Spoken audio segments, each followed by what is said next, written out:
commencé bi julu li suuf seddee ci lañ gaawantu fatu mi ngi doon gaare.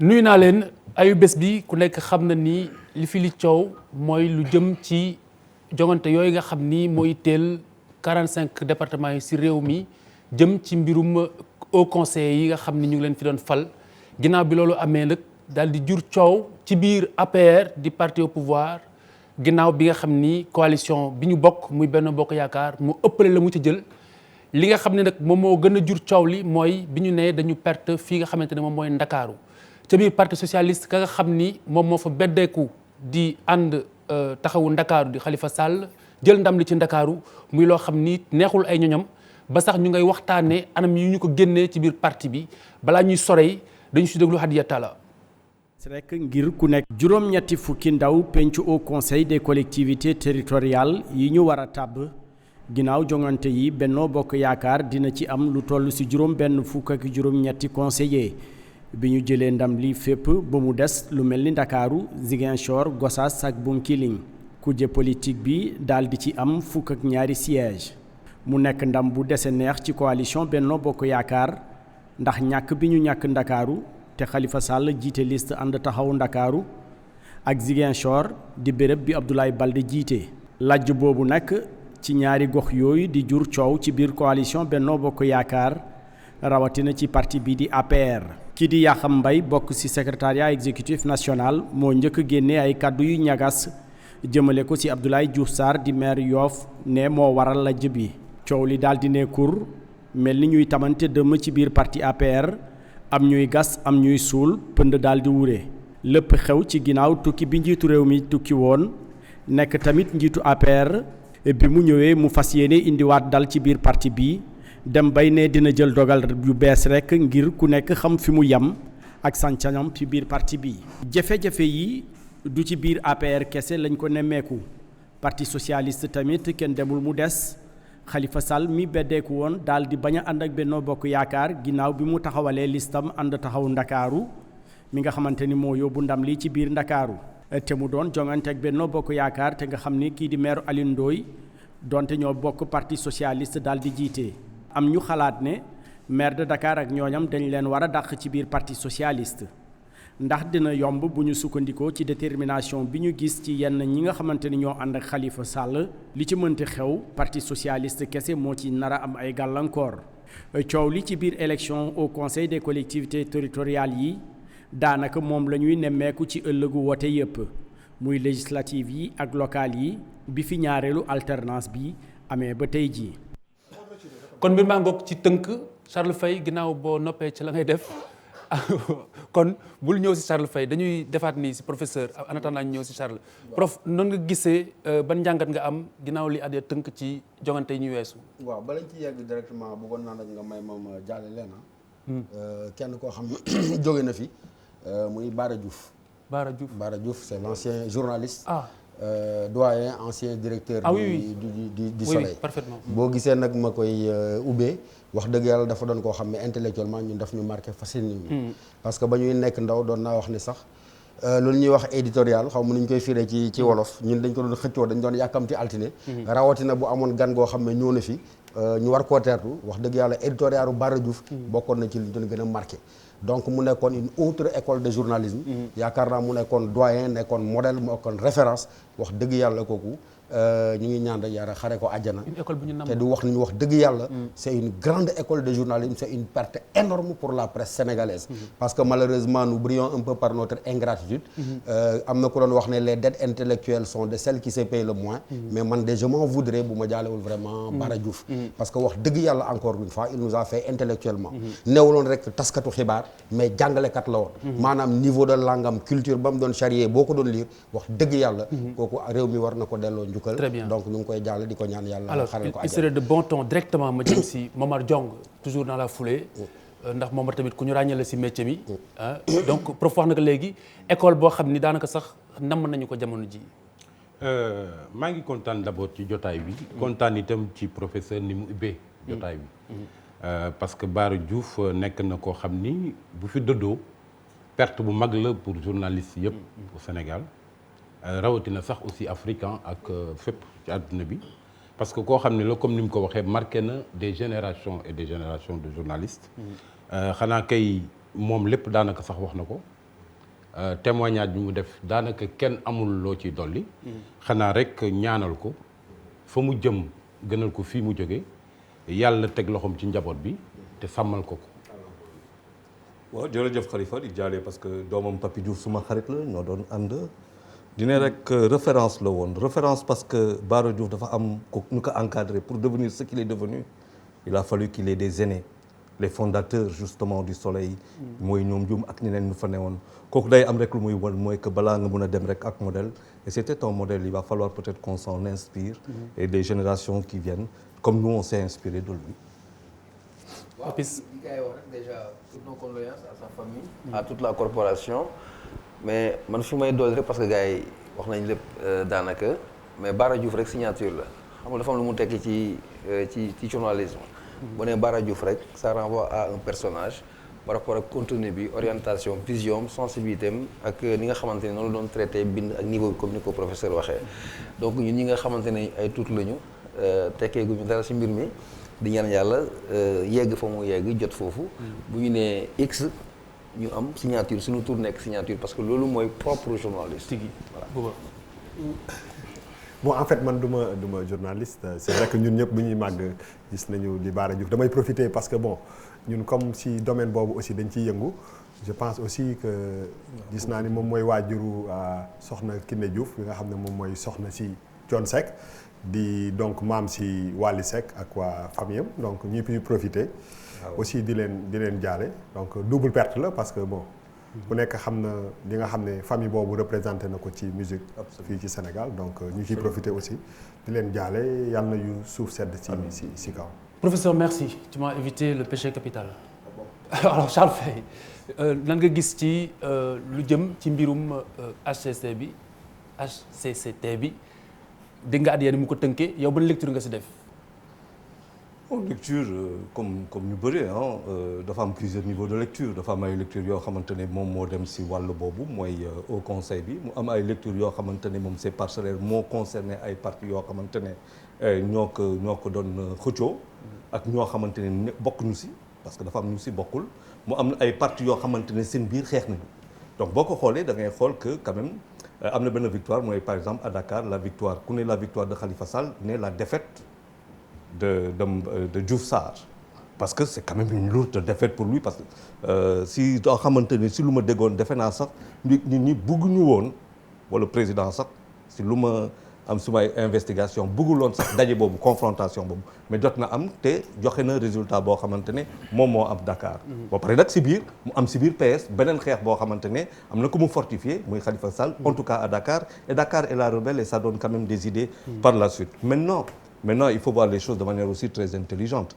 ñan ñoo voté consultation bi ça n'en a concerné que les élus locaux ça n'a pas concerné je veux dire les populations les électeurs donc de ce point de vue là lu ñu mën a jàpp mooy ñu fi newoon majoritairement ñoom ñoo voté majoritairement donc de ce point de vue là il n'y a pas de surprise c'est le contraire qui aurait été étonnant donc ça veut dire quoi principalement Dakar il y a eu un enjeu de taille les gens peut-être forcément devraient en tirer la lecture beneen côté bu gën a am solo mooy la résilience boo xamante ne gis naa ko au niveau PDS parce que après le référendum il était évident que ñu ngi ci résilience la ñuy dem pour pouvoir revenir donc de ce point de vue là il y a une reconfiguration politique par rapport aux enjeux futurs qui sont les législatives. Professeur. waaw ban de li ma ciy wax rek mooy Khalifa c'est vrai que jongante bi am na solo lool réer mi bëri na lool mais je crois que am na ay questions yoo xam ne moom la ñu war a poser. bu ñu ñemee rek ci Khalifa gagné na Ndakaaru Benno Bokk Yaakaar jël na leneen boo dajalee lim bi kii moo gagné kii moo gagné kii am na solo mais ça peut paraître anecdotique parce que da nga war a laajte d'abord lan moo waral HCCT. parce que boo ko jëlee en tant que structure dafa nekk benn organe boo xam ne en tant que tel organe de régulation la. maanaam instance boo xam ne day càmbar day saytu. donc la bonne question mooy élection yi ban njeexital la am ci suñu démocratie.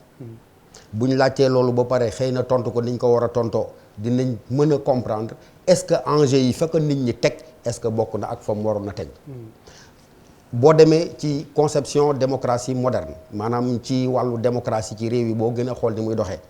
dafa am benn gisin boo xam ne nit ñi dañ bu ko bugg a tas gisin booba mooy da nga daan nekk rek moo exécutif bu nekk ci ko maanaam ñi nga xam ne ñooy gouvernants yi pratiquement dañ doon jël ay politique di ko parachuter ñi nga xam ne ñoom ñooy gouverner yi. très bien bëgguma la dagg trop professeur mais c'est juste nañ si agsi si chapitre boobu plus en profondeur mais c'était juste la lecture. Scrutin bi ni mu tëddee c'est cette lecture que j'étais en train de dérouler waaw bon. waaw parce que bon factuel bi nii en tant que tel xam nga journaliste yi ñoom mën nañ dugg ci loolu. waaw bon en fait waaw kon après nga dem xanaa après nga dem ñëwaat waaw amul problème désolé amul problème ñëwaat léegi waaw Bouba lecture man en fait scrutin bi ni mu tëddee moi en fait lecture bi ma ci am en tout cas lecture politique bi parce que dafa mel ni moom moo jël le dessus sur l'essentiel sur lan moo tax a jóg élection yi c'est-à-dire que pour man y a pas PS APR taxaw Dakar y a APR ak taxaw Dakar parce que PS est devenu APR c'est-à-dire que c'est aussi simple que ça. il faut que teg mais parce c'est que pas aussi simple que ça yooyu. mais non parce que li ma gis laay wax. parce que en réalité bu ñu àndee ñoo ànd benn lañ c'est-à-dire bi président Macky Sall falo ba léegi PS en tout cas de Tanor Dieng APR la tudd mooy dëgg lu gaa yi mbalax gaa yi tulli ko loolooy dëgg. Donc aujourd'hui ce parti-là n'existe plus aujourd'hui Khalifa Sall door nañ ko la dernière fois. yow Birima fi sore moo tax nga naan PS n'existe plus. mais non mais Birima dafa daw débat bi. mu ngi lay dégg de. mën na ma dégg boo ma déggee. Birima oote daw parce que am na yu mu fi ay wax yu mu fi waxoon. tu sais c'est-à-dire que y a deux choses qu'il faut comprendre dans cette histoire-là. Pourquoi ma wax loolu parce que il faut jàngat bi ñu ci am. bu mag bi moom mooy Khalifa Sall ak PS ñoo ci gën a génn. duel boobu moo continuer ba léegi. Aujourd'hui le PS n'existe pas. Pourquoi PS existé wul parce que PS ba jusqu'à preuve du contraire seen candidat Macky Sall en tout cas par rapport ak li ñu wane. C'est-à-dire que c'est un parti aujourd'hui qui n'a pas d'ambition présidentielle. ci li ñu gisagum ci ñun lu ñu càmbar ñemewuñ fi ànd ak président Macky Sall ba 2019 ñu rocceeku naan ko ñun tam dañuy présenté wu. parce que opposition fu mu amee mooy li ngay def baaxul li may def moo gën lu leer laa wax ji dafay leer. PS existé wul APR daf ko rocci waajee fippu wane boppam si en tout cas si au niveau de ses conseillers. foofu la jàngat bi nekk aujourd'hui est-ce que ban mooy beneen étape bi est-ce que Khalifa Sall mat na pour taxaw jàkkaarloo président Macky Sall loolooy wax ji. Birima fi soree rek Papis. waaw c'est que affaire man feneen laay li may njëkk man marqué déjà. c'est-à-dire aujourd'hui bu ñu paree élection yi tu as l'impression que composante au conseil bi c'est simplement la région de Dakar. Parce que boo xoolee exploitation résultats et tout. On s'arrête sur Dakar. Khalifa Sall la défaite du ministre Diouf. C'est comme si lépp Dakar la. Là tu as l'impression que wala boog cela se confirme que Dakar mooy la star. Mais boo xoolee quand tu fais la lecture mooy résultat élection yi li mu joxe. mais Benno Bokk Yaakaar moom moo gagné. mais il semble aujourd'hui que la quintessence li gën a am solo li gën a neex mooy la victoire de Dakar ou la défaite pour certains à Dakar. muy poser benn problème ça je pense que ce sera un bilan politique qui reviendra aux politiciens de faire la lecture mais le citoyen que je suis man lecture citoyenne bi nga xamante ni moom laa ci am deux axes la benn bi damay ñëwaat sur les péripéties même de la campagne entre guillemets li nga xamante ne moo précédé élection 4 bi moom mooy que ne amoon na tension bu bari amoon na menace yu bari kenn du sàcc suñu vote kenn du sàcc suñu élection s'il y a telle chose élection du am mu nekk benn tension léegi boo glisser il faut verser ça dans la normalité un peu parce que il y a la passion c'est l'engagement politique et tout mais en définitive gis nañ ne élection bi ça s'est très bien déroulé amul benn contestation les résultats sont validés par tout le monde donc dépasse nañ foofu muy renforcer benn répétition c'est-à-dire que en termes de scrutin au Sénégal on a la maturité on ne reviendra jamais sur ça parce que c'est des acquis benn aspect citoyen bi le deuxième volet de la lecture que j'ai deuxième et dernier wala waaw deuxième mooy bu ndaw bi rapidement mooy li tax a jóg véritablement pour moi citoyen le Haut Conseil. tout à fait ñun foofu la ñuy xaar. waaw donc may ñu ñëw mu nekk. waaw may ñu ñëw fi ma tegoon professeur laa lay daggewaat yaa ngi bëgg a xuus si biir nañ ñëw si loolu. waaw d'accord léegi ñu ngi toog ak Alioune Mbaye Mbodj moom leneen moo ko fi indi mais administré nga citoyen nga suivre nga élection yi est-ce que am nga si gis-gis balaa ñuy dem ci suñu invité. non politique moom je passe. très bien mat na kon alors Momar Diong journaliste ban lecture ngay am si mbir mi compte tenu de li fi gars yi wax. Charles wax na ko ci njëlbeenu waxam. élection yi daanaka amul mbetteel. amul mbetteel ndax élection la yoo xam ni dafa nekk élection yu particulière. li ko waral mooy collège électoral bi maanaam ñi nga xam ni ñoo doon way wote yi. ay conseillers la yoo xam ni ñu ngi tukkee ci élection locale yi fi amoon juin 2014. muy ñoo xam ni dañu bokk ay liste dem ci élection yi gagné jiite gox-goxaan yi nga xam ni ñoom ñoo fa féete woon kaw. ñooñu bu ñu toogee ba jëmmi jamono. ñu woo leen pour élection. au conseil daanaka da ngay jàpp ni lu tukkee woon ci élection locale ya rek. comme ñoo gagné woon. ñooñu la ñuy tabaat. donc ñoom ñooy gagné daanaka. mais dafa am nag ay gox yoo xam ni nit ñi bàyyi woon nañ ci xel. bi ci njëkk mooy Dakar ñëpp xam nañ li ko waral. Khalifa Sall ànd taxawu Dakar ni ñu taxawee woon juin 2014. dellu ko taxawee ko ci référendum bi. ñëpp nag bàyyi leen xel ci élection yi nga xam ni jàppoon nañu sax ni Khalifa mën na cee bañ a soobu. parce que comme moom nee na loon na projet de réforme bi Macky Sall jébbaloon Sénégalais yi. yaakaaroon nañ ni moom sax xëy na day dummóoyu ak CTT waaye bu ci kanamee dinañ wax lu tax. ci ginnaaw gi mu ñëw bokk ci élection yi. parce que élection yu am solo la ci ëllëgu politique am moom moo tax mu sóobu ci.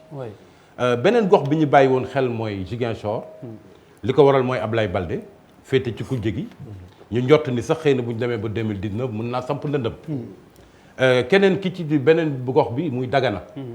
Dagana moom it ki ko jiite nekk fa.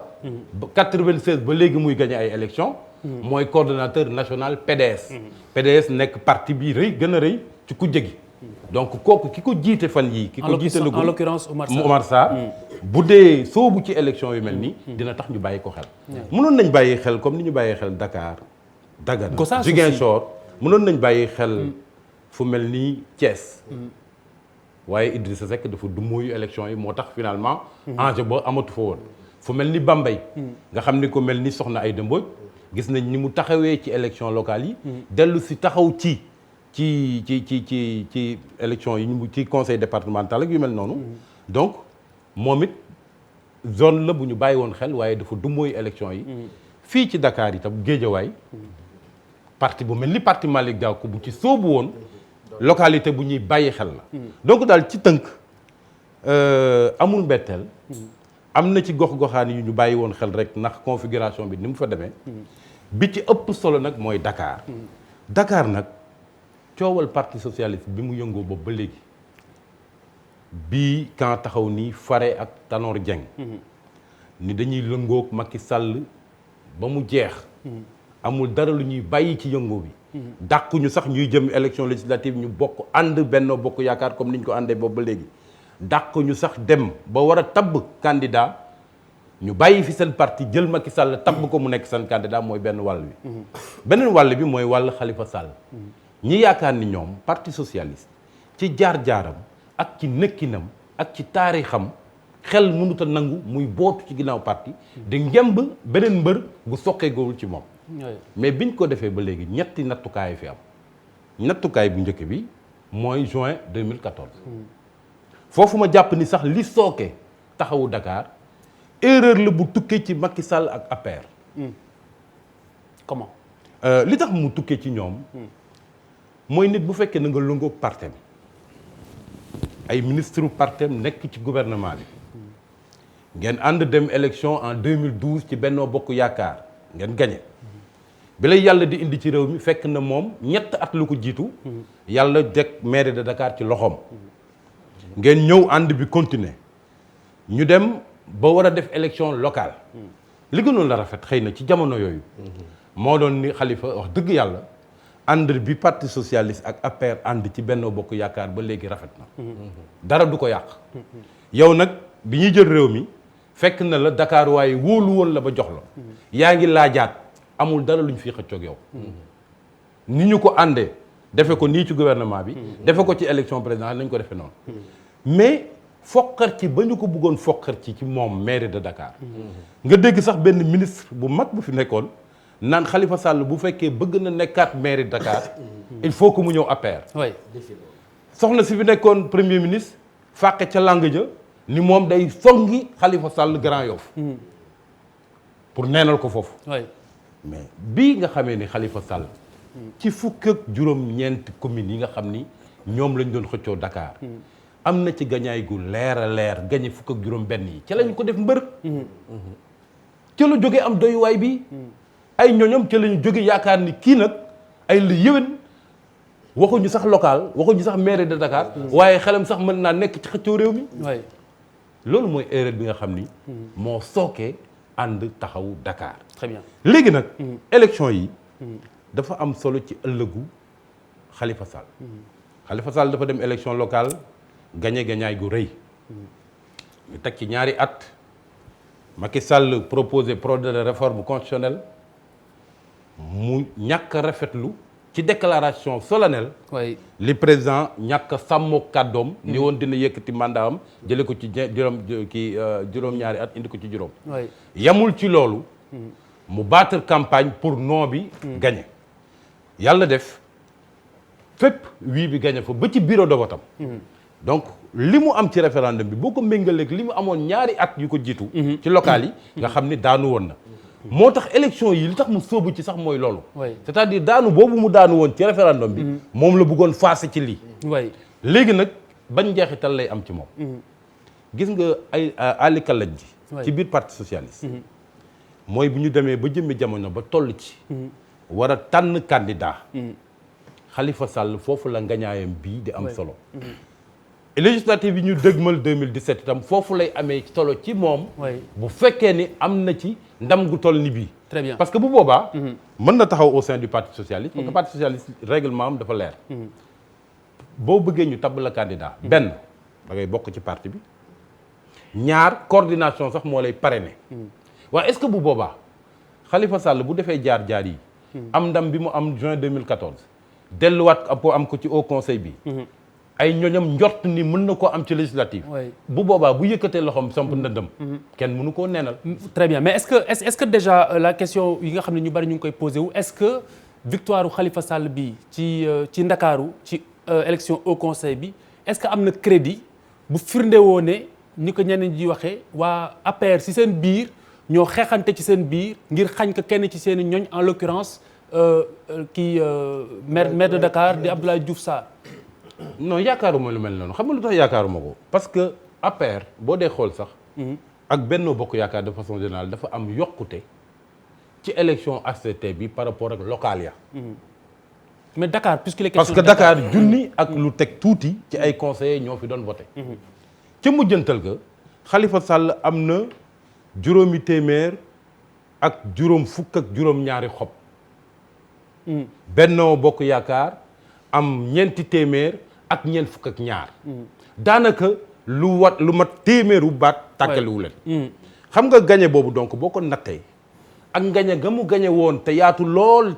ca juin 2014 di nga gis ni moom xëy na Khalifa Sall ak ñoñam am nañu wàññite waaye Benno Bokk Yaakaar am na yokkute. donc jàpp ma ni. dafa am ñuy xeexante seen biir rawatina bi ñu dëgmalee élection yi ñu génn gis nañ lu mat fukki maire bàbbeeku ci ànd taxawu Dakar def benn bloc amul lu ñu deful woon nag ngir Khalifa ñàkk rax ci dolli pour la première fois laa gis Ousmane Tanor Dieng cadre bu solennel bu mel ni secrétariat exécutif national mu dajale ko woote ni nañu gàntal liste ànd taxawu Dakar votel Benno Bokk Yaakaar donc ça veut dire que lépp loo xam ni xalaatoon nañ ko def nañ ko pour gàntal Khalifa Sall ak ànd taxawu Dakar ci Dakar parce que dafa amoon solo ci ñoom léegi li tax solo mu am solo ci Khalifa Sall mooy bu ñu demee ba ci cappaandaw ga war a tànn candidat ci biir parti socialiste. fekk Khalifa Sall am ndam ci juin 2014 am ko ci HCCT bi njort am ko ci législative. très bien bu boobaa day taxaw samp ndëndam ñaaray mën a am bu boobaa. ñaar soit Ousmane Tanor Dieng. dëggal kaddu ga mu waxoon ni ginnaaw 2012 dootuma nekk candidat. bañ a nekk candidat. bu ko defee day xàllal yoon mbër mu tal ni Khalifa Sall yëkkati loxoom am jaar-jaar bi mu jaar. muy benn. wala mu dellu siwaat ci kaddu googu nekk candidat à la candidature pour neenal Khalifa Sall. oui te bu ko defee digganteem ak defe naa Macky Sall soo lay jógee kasew. mais gëmoo teesu élection HCCT bi moo doon loolu. léegi yow gëmoo teesu xeexante bi seen biir waa APR gagné APR. bu amee amul incidence. waaw même bu amee amul incidence ci élection yi. non. Charles. non c'est clair que boo gisee rapport yi entre 2014 ak rapport yi fii écart boo xamante ne resserré na ñëw ba 100 nga gis am na liggéey boo xamante ne liggéey de fond bu ñu def. am na liggéey de fond bu ñu def pour amoindrir chance su Khalifa Sall. bu baax ça veut dire quoi ça veut dire xëy na peut-être xeex amu fa mais fas bu ñu war moo baaxul. parce que loolu mooy problème mu APR benn bokk yaakaar mooy fas bu ñu war si consultation yi. kooku dafa doon lu am solo parce que c'est quand même le ministre des collectivités nit ñi dañ koy fàtte. c'est quand même le ministre des collectivités qui ne fait pas l'unanimité par rapport à un projet de société sur Dakar. ba pare ñu am ministère du renouveau urbain. c'est-à-dire par rapport à ça ne serait-ce que dans le lu mu tuddee le projet social. projet sociétal projet de ville boo xamante ne pouvoir bi moo ko yor mais attends c'est un échec c'est un échec. c'est un échec alors ça veut dire quoi c'est peut-être que man xalaatuma seen biir. encore que mun na am parce que APR depuis lu ñu koy xam ba tey xeex yi seen biir dafa yàgg c'est depuis que ñu fi nekk dafa mus a yàgg mais par contre je pense que am na loo xamante ne moom mottagu fa ba ñoom ñu mun a jël par exemple Ablaye Mbaye pour man il a perdu benn enjeu de taille boo xamante ne même le président de la République man beneen lecture laa si am ça veut dire que tey par exemple bu ñu waree dem 2017 est-ce que le président de la République war na dem ak les perdants. c'est-à-dire ça c'est une autre lecture boo xamante ne ça interpelle directement le président de la République par rapport à comment dire l'APR ak Bokk Yaakaar parce que est-ce que aujourd'hui boo xam ne yaa ngi dem législative Dakar ak fu mu toll nii ak loo xamante ne nit ñi dinañ si liggéeyaat pour jëlaat ko parce que PDS bàyyiwul ñeneen ñi bàyyiwuñu ñu ngi ñëw gàkku bi moom aussi mu ngi dans le coup tu imagines effectivement que le président il se retrouve dans une logique de reconfiguration dans son propre camp pour Dakar. Très bien objectivement très objectivement li nga wax ne dama ni c'est très objectif en revanche xëy na am na élément yoo xamante ni bu si kanam bu ñu ko indee xëy na nga xam ni la lecture peut être biaisée mais dinañ si ñëw si kanam. non xam professeur waaw pas à pas. waaw non c'est-à-dire man dafa am loo xamante ne xam nga bu ñu toogee nii si politique bi rek dañuy sonal Sénégalais yi. c'est-à-dire il faut dépasser cette affaire yi parce que nag. il faut que ñu wax leneen. cette affaire est mise en place. qu'est-ce que les Sénégalais. dëkk si biir gox yi gox gaa luñ si xaar parce que wax bi fa la ne. très bien wax bi fa la ne. alors professeur. falaa lu jëm a développé sànq mais damay tënk rek dellu si waat di rafetlu déjà suñu seen naataango bi man di sama xarit di sama wax dëgg yàlla analyse bi mu fi def du ma wax ne c'est une analyse exhaustive mais elle est très lucide elle est très pertinente elle est très objective fii Charles daane damay wax nag ne toujours nañ posé wu ban question lii yëpp ban jeexital la Khalifa parce que au delà de Khalifa Sall au delà de l'APR ak yi nga xam ne moo fi am jeexital bi mooy gouvernance locale mooy fexe bu politique d'aménagement du territoire fi mu nekk ni mu am instance boo xam ne dina ko réguler ko dina ko contrôler kon gaa ñi nañ xam ne fi mu nekk dañ leen sas c'est-à-dire newul rek da ngay xëccoo pour falu newul rek da ngay xëccoo pour bokk ci kuréel googa mais na nga xam kuréel googu lan moo ko tax a jóg kuréel googu li ko tax a jóg mooy ki nga xam ne mooy l'administré mu mën a am un droit de contrôle un droit de consultation un droit d'avis boo xam ne bu politique boo xam ne mën nañ ko jël en matière d'aménagement territorial ànduñ ci wala àndul ak àq ak yelleefu askan wi ñu mën a taxaw défendre ko barki Dembo Ndiaye rek su ma juumul tey dégg nga ne diwaan sangam ñoo nañ nee nañ ay indien wala ñeneen jox nañ leen nangam hectare population bi jóg na donc problème yu mel noonu conseil bi bu taxawee daf koy mën a régler de façon définitive bu fekkee ñi fi nekk am nañ le profil de l'emploi bu fekkee ñi fi nekk xam nañ li leen tax a jóg au-delà encore une fois des querelles partisanes dama doon développer loolu ma tënk ko bu mu dellu see ci li sawaay wax li ñu wax di yëpp mu leer noonu rafet man ñaari jàngat laa ci am déjà boo jëlee le cas Khalifa Sall jàngat bu njëkk bi mooy que suñu parti politique yi le Sénégalais sax de manière générale mais particulièrement parti politique yi dañ dul réapproprier wu de manière positive seen propre vécu seen propre histoire en tant que parti am ci jàngat yi nga xam ne moom lañ ci war a am moo tax li ngay gis mooy une répétition du même.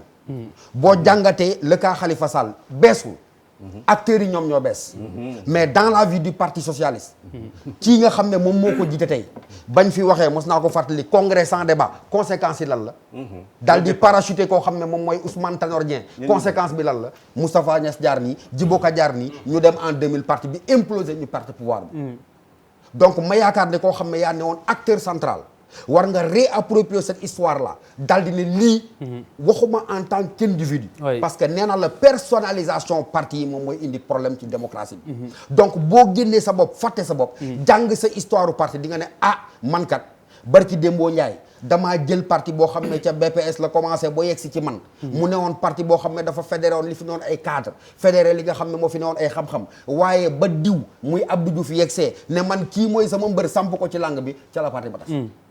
tey bu ñu ñëwee moom wax na ko Momar Khalifa Sall loolu benn jàngat bi ma ciy jàng mooy ci côté ñi nga xam ne ñoom ñooy jiite également parce que ñoom itam dafa mel ni dañ dul def taxaw seetlu ci li nga xam ne sax ñoom noonu lañ juddoo boo yegsi ci ab nguur di nga gis koo xam ne donte qualité politique la maanaam am na tuuti ndëgër laaj ci wàllu politique mais ñoom nguur gi du doon ki nga xam ne moo taxaw foofu ñoom nguur gi ñoom ñooy convertir cette qualité politique là en une force politique maanaam créer un adversaire de toute pièce ci seen jumte ak ci tànki jéego yi ñuy def parce que démocratie waxtaan la parce que même bu ñu waree yegg ci guerre ba du jël forme bi nga xam ne ñoom lañ koy jox forme brimade forme répression forme nangam par la force kii mooy sama mbër dina dem loolu heure boo ko defee xamal ne yaa ngi gas sa bàmmeel ci wàllu politique ci wàllu démocratie donc su ma tënkee sama wax benn ñi nga xam ne ñoom ñooy jiite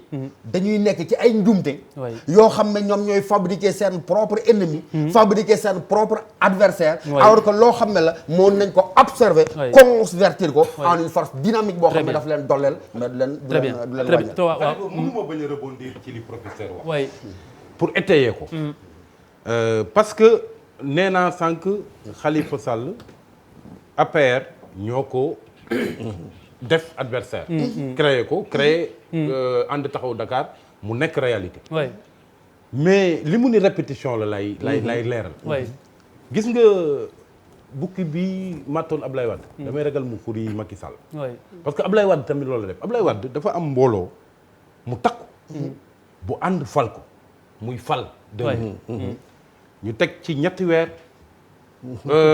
Amath Dansokho diingat problème de bonne gouvernance mauvaise gouvernance ñu génn ko ci biti ñu teg ci fukki weer ak benn mu tàggali ko Moustapha Niasse ànd ak ña mu àndoon mooy ñoom Madior Diouf bàbbeeku dem ci opposition bi ñu teg ci ab diir mu tappaas waa LD ñoom Ablaye Bathily tàggoog ñoom ñu daw tuuti société civile bi mu sosal leen ni yéen ay politiciens encagoulés ngeen rek société civile bi yëpp aussi bàbbeeku dem fekk opposition bi ñu teg diir yamatul léegi nag sax ci ay alliés am waaye mu jàpp ci njabootu boppam tàkkalikoog Idrissa Seck daw tuuti tàkkalikoog Macky Sall ñu daw diir mu am ay ñoo xam ne dañ leen ràññee ay sénégalais yi nawloo leen ndax seen liggéey ak seen taxawaay ci réew mi muy ku mel ni Bara Tall mu feew ak moom ku mel ni Youssou Ndour mu feew ak moom waaw mbooloo moomu yëpp bu dajaloo dal sa kaw mais doo taxaw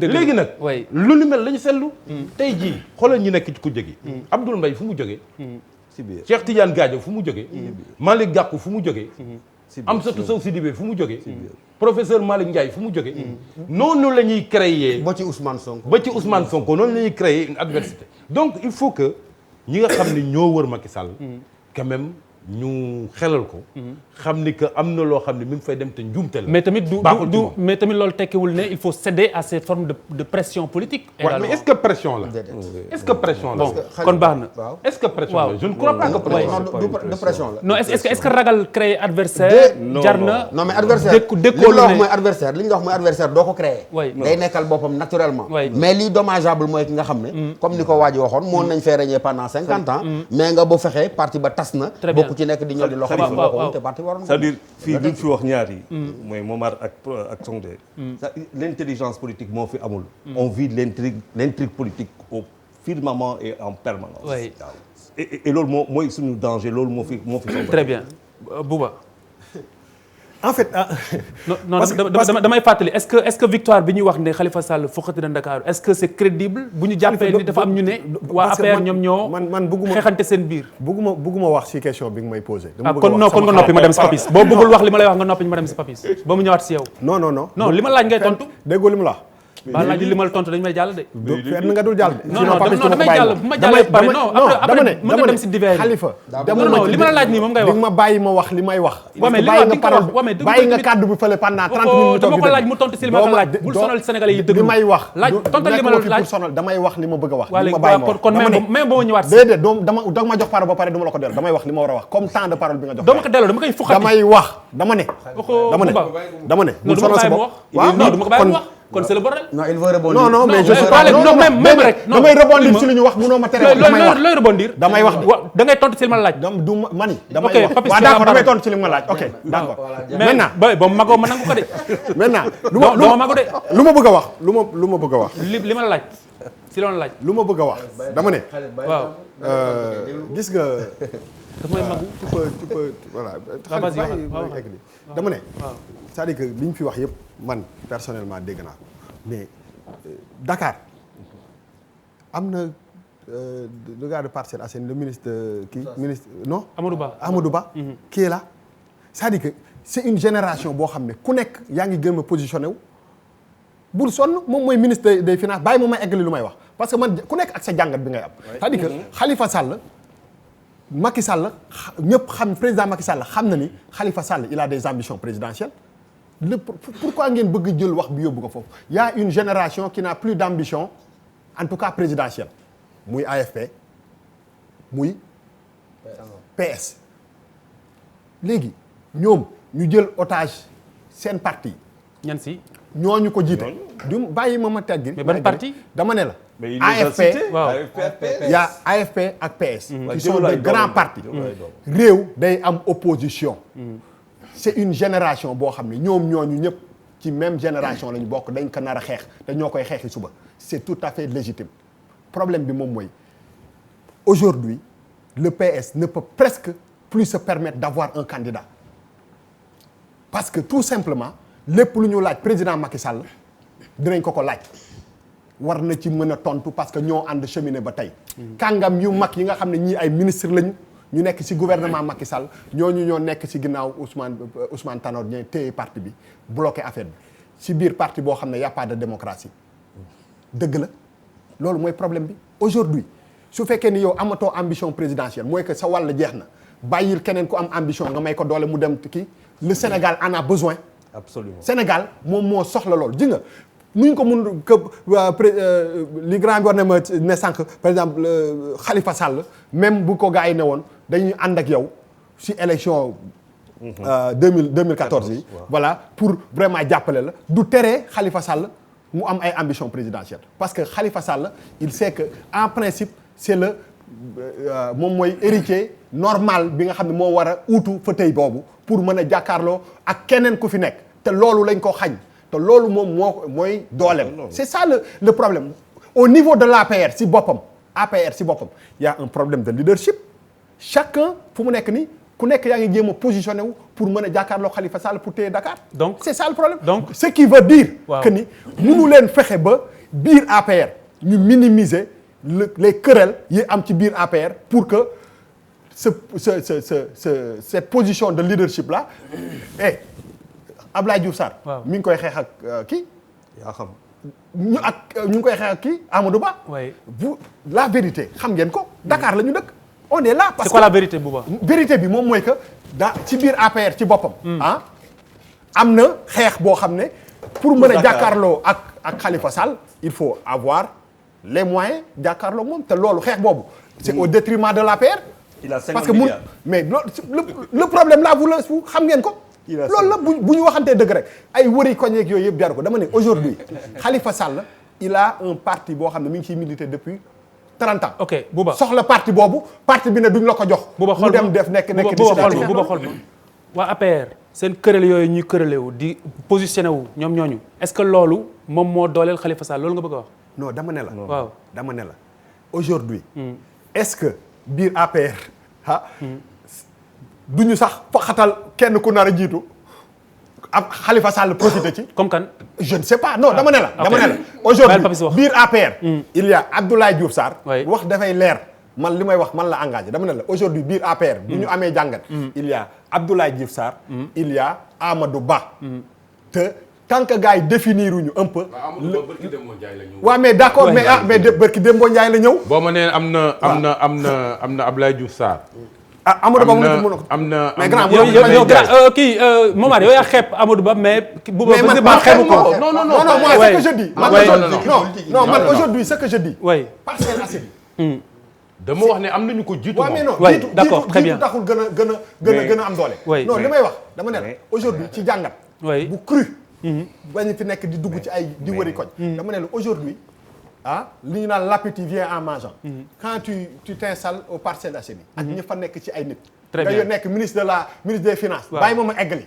comme ni nga bàyyi gars yi nga nekk ministre des finances. Abdoulaye Diouf Sarr nekk Yoff. fii mais problème de leadership am na foofu et ce problème de leadership boobu est-ce que du loolu moom moo gën a calé APR. très bien Bouba ok allez. man damay arrière tuuti. que fait ci. Momar li mu présenté. li sookee taxawu Ndakaaru.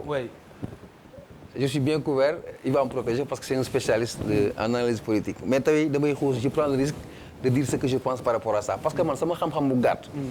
c'est-à-dire même bu amuloon mooy conséquences yi andi loolu. c'est-à-dire que on a même dit à Khalifa. pour nga nekk maire de Dakar il faut nga ñëw APR. entre autres conditions. moo tax Khalifa Sall émergé. mais man damay bëgg ñu delluwaat un peu en arrière. c'est-à-dire ñu démarrer sur cette alliance de circonstances c'est-à-dire li composé Benno Bokk Yaakaar nga diviser ko génnee ci PS ak APR. c'est-à-dire dañoo ànd boo xamante ne du ànd bëggante. du ànd bokk projet politique. ànd boo xamante ne la c'était juste pour une finalité mais bien précise mooy gagner. boo génnee ci gagner boobu nga ñëwaat ci Khalifa Sall ak Ousmane Tanor Dieng en tant que leader du PS. mais ci campagne bu mujj bi Ousmane Tanor Dieng dafa waxoon c'était sa dernière candidature quasiment bu gagnewul mais loolu moom mooy tu t'exclus de la perspective présidentielle du parti. muy benn boo taxawee ci personnage yu Khalifa Sall c'est un homme du sérail un fils du parti un enfant du parti. qui a gravi tous les échelons. ki jiite parti bi à un moment mu taxaw mu ne bii mooy sama dernier engagement par rapport aux ambitions et même la logique de création du parti mooy gagner pouvoir bi. kooku pare ci affaire non laisse-moi terminer.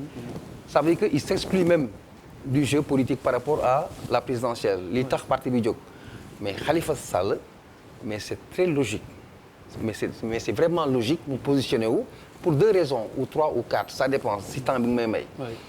c'est-à-dire que ñoom les socialistes ñoom dañoo considérer et l'histoire l'a montré que c'est l'un des partis les plus structurés mais ils ont été le plus grand parti de ce pays mais plus structuré am expérience politique am ay ambition il n'est pas concevable qu'un jour benn parti boo xamante ne ñu ngi ko créé en tout cas son patron, même pas 3 ans, mu ñëw porter, étouffer les ambitions d'un parti qui existe depuis des 50 ans. C'est pas cohérent. En d'autres termes, bu amul yi Momar wax, Khalifa Sall, par sa trajectoire, wala benn Khalifa Sall bis, dina doon juddu PS parce que parti socialiste pur et dur un socialiste mënul concevoir qu'on tue le parti socialiste c'est-à-dire que amatul benn ambition présidentielle que li ñu liggéeyoon pendant ay décennies ñu jël versé ko ci quelqu'un pour s'effacer donc pour man taxawu Ndakaaru bu doon Khalifa Sall dina nekk Abdoulaye Samb wala Doudou c'est une logique politique une coloration politique alors war nañ jël kenn léegi en ligne voilà mais balaa ñu ciy sore balaa ñu àgg foofu juste benn précision y a des sources dignes de foi des sources sûres yu wane ni am na carrément werante ak ay pexe yoo xam ni dañ ko lal pour Khalifa Sall pardon Diouf Sarr bañ a gagner Ndakaaru parce que du leen arranger ci biir APR est-ce que loolu dafay corroborer li kii wax léegi nii. li Bouba wax léegi. c'est donné à Diouf Sarr.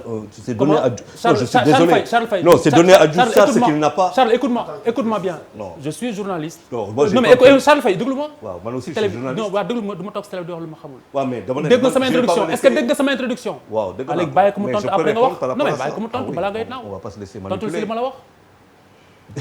yu corroboré ni. li Bouba wax li Bouba wax. waaw ne positionnement yi si biir Ndakaaru la leen jaral ñu rayante seen biir. waaw loolu moom ñàkkul.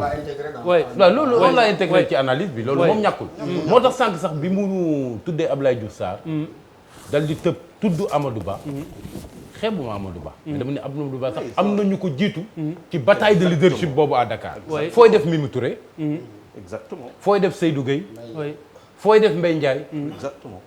fooy def Moustapha Diakhaté sax mi nga xam ne à un moment donné amoon na ay ambition à Dakar. est-ce que là c'est donc Diouf Sarr qui trinque dans cette réalité est-ce que c'est Diouf Sarr qui trinque pardon attends li nga wax nii est-ce que c'est Diouf Sarr qui trinque du coup. non Diouf Sarr dama am impression. que ni dafa porte trop le combat du leadership à Dakar. ba fësal ko lool. à un moment donné sax dem nañ ba naan kuréelu ndaw yi muy COJER. am na ci ñoo xam ne sax ci xeex boobu. am na ñu leen di manipuler. di leen utiliser pour fësal seen bëgg-bëgg bu ñu bëgg Dakar. donc yooyu yëpp indi na quand même il faut le dire. querelle de leadership mais dama ni. querelle de leadership boobu du moo waral Khalifa Sall. gagné très bien alors Bouba am na la Bouba bëgg a wax après mais non parce que par rapport ak analyse ak liste parce que boo ko xoolee. am na sax yokkute bu am ci ñoom la ñu amoon. waaw il faudrait qu'on avance Bouba rapidement. non grand man pour éclaircir benn point rek si li ma doon wax. dama ne aujourd'hui Koundou bin rey sama soo séenee lu ñuul daal. tigi wax fa dëgg yàlla. Khalifa Sall li mu gagné Mimi Touré 2014 fii mi ngi fi tege. Mbaye Ndiaye avec ministre d'État tout le respect. que je lui dois. ci analyse nii. oui. attanul affaire boobu. wax fa dëgg yàlla. xam nga nañu waxante dëgg. attanul loolu Seydou Gueye non plus par rapport à ce qu'on a vu li ñu gis mooy aujourd'hui il y a l'argentier de l'État qui est aux Parcelles Assainies et qui commence à monter en puissance. Il y a Abdoulaye Diouf Sarr qui est de l'autre côté c'est un problème de leadership et ça se joue entre ces deux gens-là et loolu je pense que bu ñu demee au biir rek foofu la affaire bi. kon junj doy na boromam xel Charles loo si bëgg a wax balaa ñu jël auditeur bi si ligne bi. téléspectateur bi. ça veut dire man dëgg bi da nga koy wax il y a eu un pari boo xamante ne dafa embarqué Ousmane Tanor Dieng embarqué waa APR embarqué Benno Bokk Yaakaar par rapport à un adversaire de taille. oui. Attends, l'analyse qu'il y a kooku dóor na leen pour ce qui concerne Dakar. Mais la question qui vient c'est que est-ce qu'on peut continuer à faire confiance à ces mêmes perdants? Très bien. Ça veut dire affaire bi tey c'est là l'analyse politique. Il ne s'agit pas de rester seulement sur des causes et ne pas avancer. Il faut voir après des causes vers quoi on va aller. C'est-à-dire que tey la vérité boo xamante ne Benno Yaakaar mu ngi taxaw par rapport à 2017 des enjeux yoo xamante ne taxaw na fi. Qu'est-ce que pèse cette adversité par rapport à Khalifa Sall. Maintenant am na ay erreurs yoo xamante si biir il faut que ñu wax ko. Je pense que il est très facile. On a beaucoup parlé de Khalifa Sall, on a très peu parlé de Abdoulaye Diouf Sarr. Voilà quelqu'un boo xamante ni c'est quand même le dépositaire de la politique de ville, des collectivités locales, des communes et ainsi de suite. Ça veut dire quoi? Ça veut dire que s'il n'a pas pu convaincre par le poids de l'argumentaire et par le poids de son projet, c'est que soit il a un problème financier, soit en politique, il n'est pas ce qu'il pèse. Il n'est pas ce qu'il dit et il ne pèse pas ce qu'il dit. C'est ça la lecture la plus simple que nous avons. Et puis, et vous l'avez dit, dafa am beneen problème mooy Mimi Touré, ça veut dire que quand elle est venue, elle a été battue. Mais ça, en termes de représentation politique, mais c'est peut-être local, mais d'une localité, ça veut dire exiguë. Non, alors, excusez-moi, juste, je vais prendre Mansour Niass. Mansour, bonsoir. Allô, oui. Oui, Mansour Niass, salam alaikum. Maaleykum salaam. Alors, Mansour, yaa ngi bokk ci APR. Oui, waaw. Donc, boobu tey yaa ngi ñuy déglu ban éclairage nga bëgg a indi wala ban contestation wala et cetera. waaw. Libre antenne. waaw maa ngi leen di gërëm di leen sant. oui ci émission bi. mais dafa am yu tuuti rek yu ma bëgg a leeral ci waxtaan bi.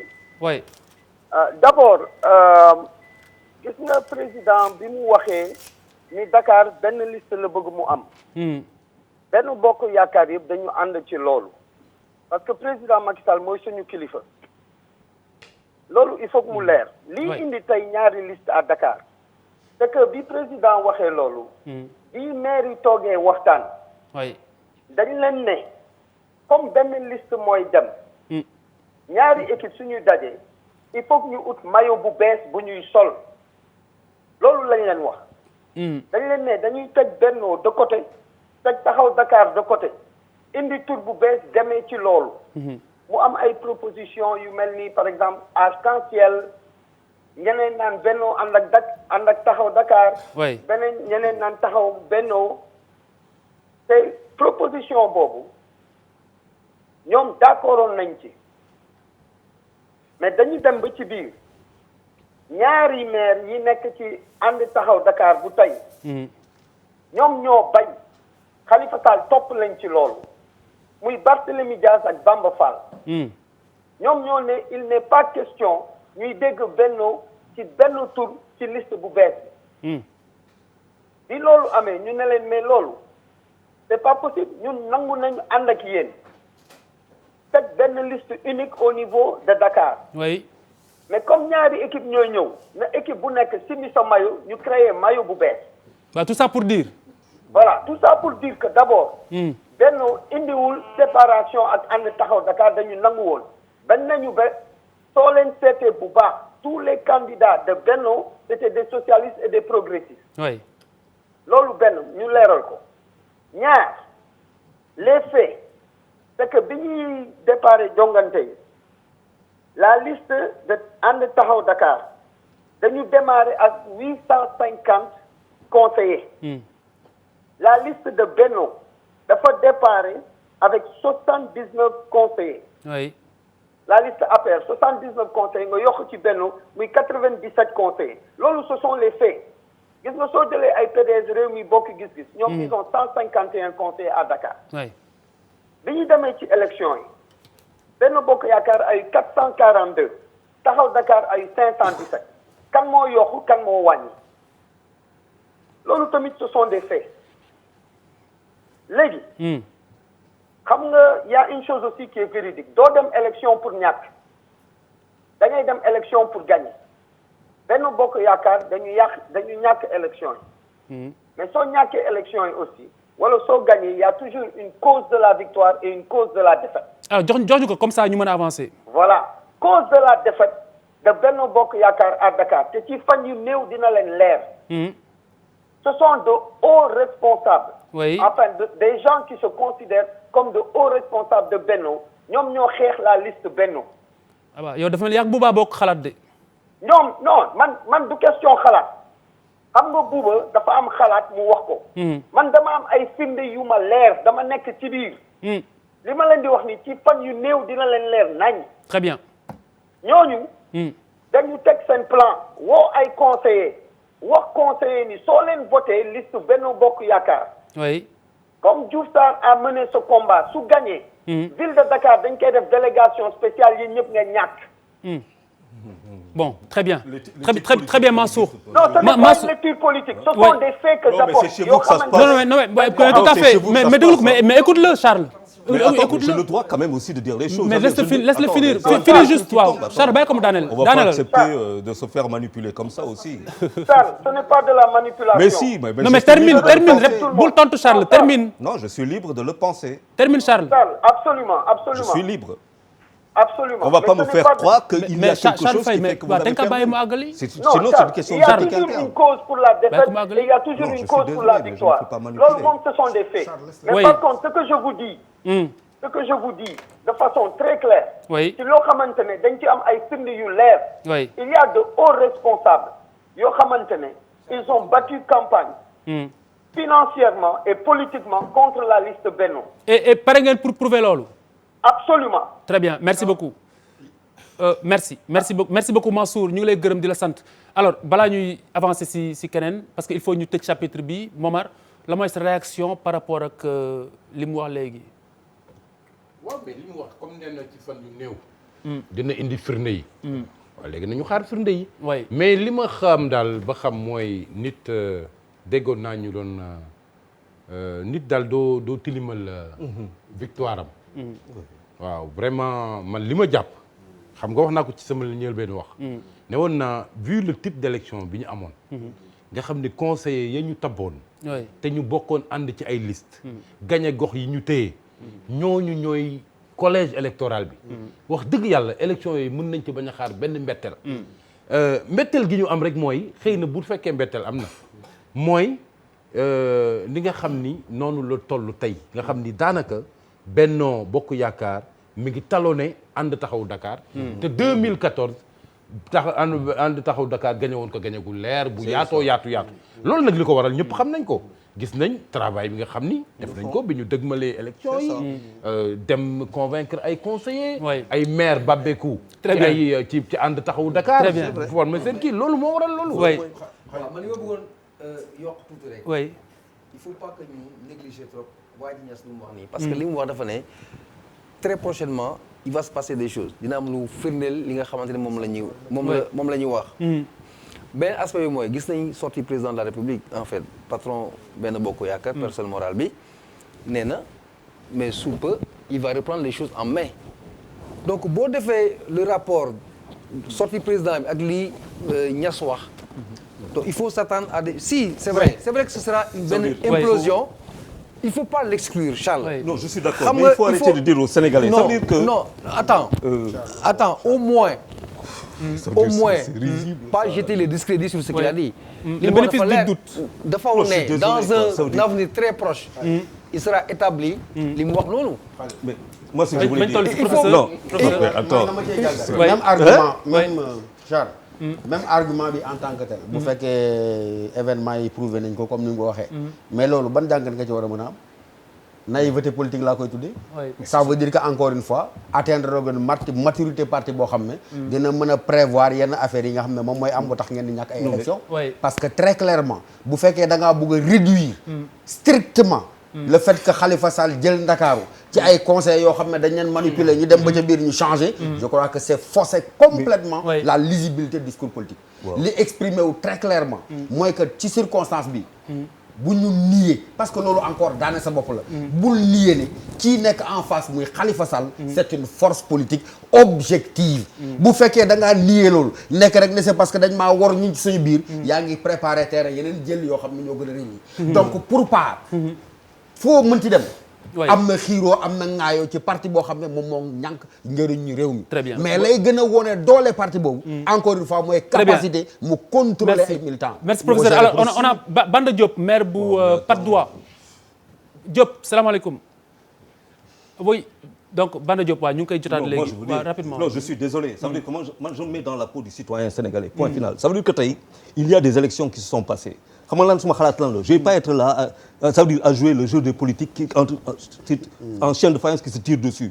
xam nga la vérité bi mooy lan mooy que aujourd'hui on a un haut conseil qui a été mis en place ok très bien est-ce que son mode de fonctionnement ça veut dire lan mooy mode de fonctionnement est-ce que parti boo xam ne dañ koy jox pour mu fonctionner salaire duñ koy jox ay affaires yu demee noonu lan moo xamante ni moom la war a def pour les oui mais je veux dire quoi il est beaucoup plus important d'avancer sur des choses qui nous apportent quelque chose à chaque Sénégalais que de rester sur ces considérations yoo xamante ni mais s'il n'y a pas d'éthique politique seen biir si comme le professeur le dit seen biir ay naïveté mais c'est leur propre affaire Charles c'est pas leur affaire c'est que yu mel noonu bu amee Charles mais tey la lecture bu am tey attends ça veut dire tey il faut pas être dupe la lecture bu am ça veut dire que sur Dakar Benno Bokk Yaakaar n'a pas de quoi faire face loolu mooy dëgg bi est-ce que le président maintenant de la République lecture bi mooy il va continuer à faire avec ce qu'il a et qu'il ne fait pas face avec l'adversaire ou va-t-il devoir changer de monture et à partir de ce moment-là on peut le mener en bateau lui-même en faisant dire n'importe quoi dans la presse. Charles am na loo xamante ne mën naa la ko wax mooy certaines sources Charles qui nous sont propres étaient corroborent li waa ji wax. on verra bien on verra document yi bu waree génn dina génn document yi bu waree génn dina génn kii Bouba. waaw mais à la fin de la journée à la limite dëkk day am opposition. bu am doole dafay am opposition yu am doole ce qui se constat bi en général mooy que y a quand même benn vague politicien bu ay politiciens yu bees yu génn mais est-ce que loolu c'est pas parce que certains de ces politiciens de ñoom Khalifa Sall et tout ça ñu nekk ci dans les grands partis là est-ce que le fait que ñu bloqué leen permettre yeneen yi ñu héberger parce que tout simplement ils sont plus indépendants xam nga fu may waxee c'est-à-dire que ñooñu tey jii Abdoul Mbaye il a son parti Malick Gakou a son parti keneen ak keneen donc tu es libre d'avancer mais Khalifa Sall benn moment ñooñu dañ koy dab. parce que tout simplement il peut pas avancer parce que il est toujours membre. du PS et c'est un problème. Banda salaamaaleykum. allo. Banda Diop salaamaaleykum. maaleykum salaam. alors Banda yaay maire bu Patte d'Oie. oui. yaa ngi bokk ci ànd taxawu Ndakaaru. voilà. alors est-ce que dafa am loo bëgg a leeral wala loo bëgg a weddi wala et cetera. su ma am mbégte bu baax a baax ñëw ci ngeen jël ma ci plateau jàkkaarloo. ma bëggoon d'abord balaa may def dara nuyu waa Dakar yëpp sant leen féliciter leen ci ndam li nga xam ne jox nañ ko coalition taxawu Dakar dimanche bi passé di dellu di leen wax ne loolu dafa firndeel ne orientation bi ñu amoon en 2014 moom la ñu dëggal en 2016 donc loolu ñu ngi sant leen gërëm ci turu leaderu Khalifa Ababacar ci turu leaderu taxawu Dakar di Khalifa Ababacar Sall. ak ñëpp ñu mu àndaloon ci combat boobu. waa Banda. waaw ginnaaw bi nga gërëmee ba noppi. waaw ndax dafa am loo bëgg a leeral si débat bi ngay déglu wala loo si bëgg a dindi. bon li ma bëgg a leerlu mooy Khalifa Ababacar Sall moom mi ngi nekk maire Dakar mais aussi c'est un militant du parti socialiste. di wax ni li nga xam ne militant parti socialiste yi ñu ngi koy jënd boobu ba léegi di ko wax ci médias yi loolu ñoom la engagé ñun nous sommes des militants disciplinés ñu ngi ci parti socialiste nous sommes des socialistes convaincus au moment opportun dinañu joxe suñu ay orientation yu leer ci mais nag duñu mukk ñu jël parti bi def ko parti yóbbaale. dégg ma baax li nga wax pardon. duñu jël nangu mukk ñu jël parti socialiste def ko parti yóbbaale. mais yéen a ngi bokk ci biir Benno Bokk Yaakaar.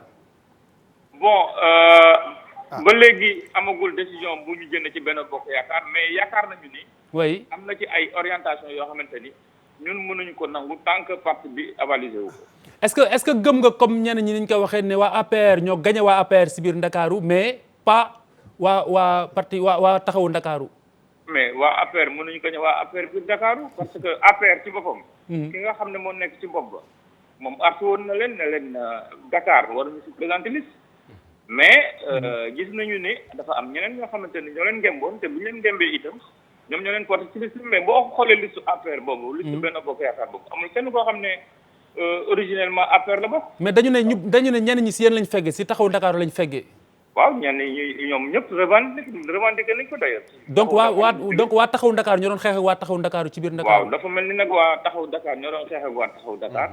mais yàlla bu baax c'est surtout ça. très bien kon gañew leen Diouf Sarr gañew leen kenn seen bopp ngeen gañe. c'est surtout ça. très bien merci beaucoup alors juste pour terminer Papis chapitre bi ñu jeexale mooy maintenant li professeur doon junj si suba ba nëgët ni mooy li ñu war a xaar ndëg tey.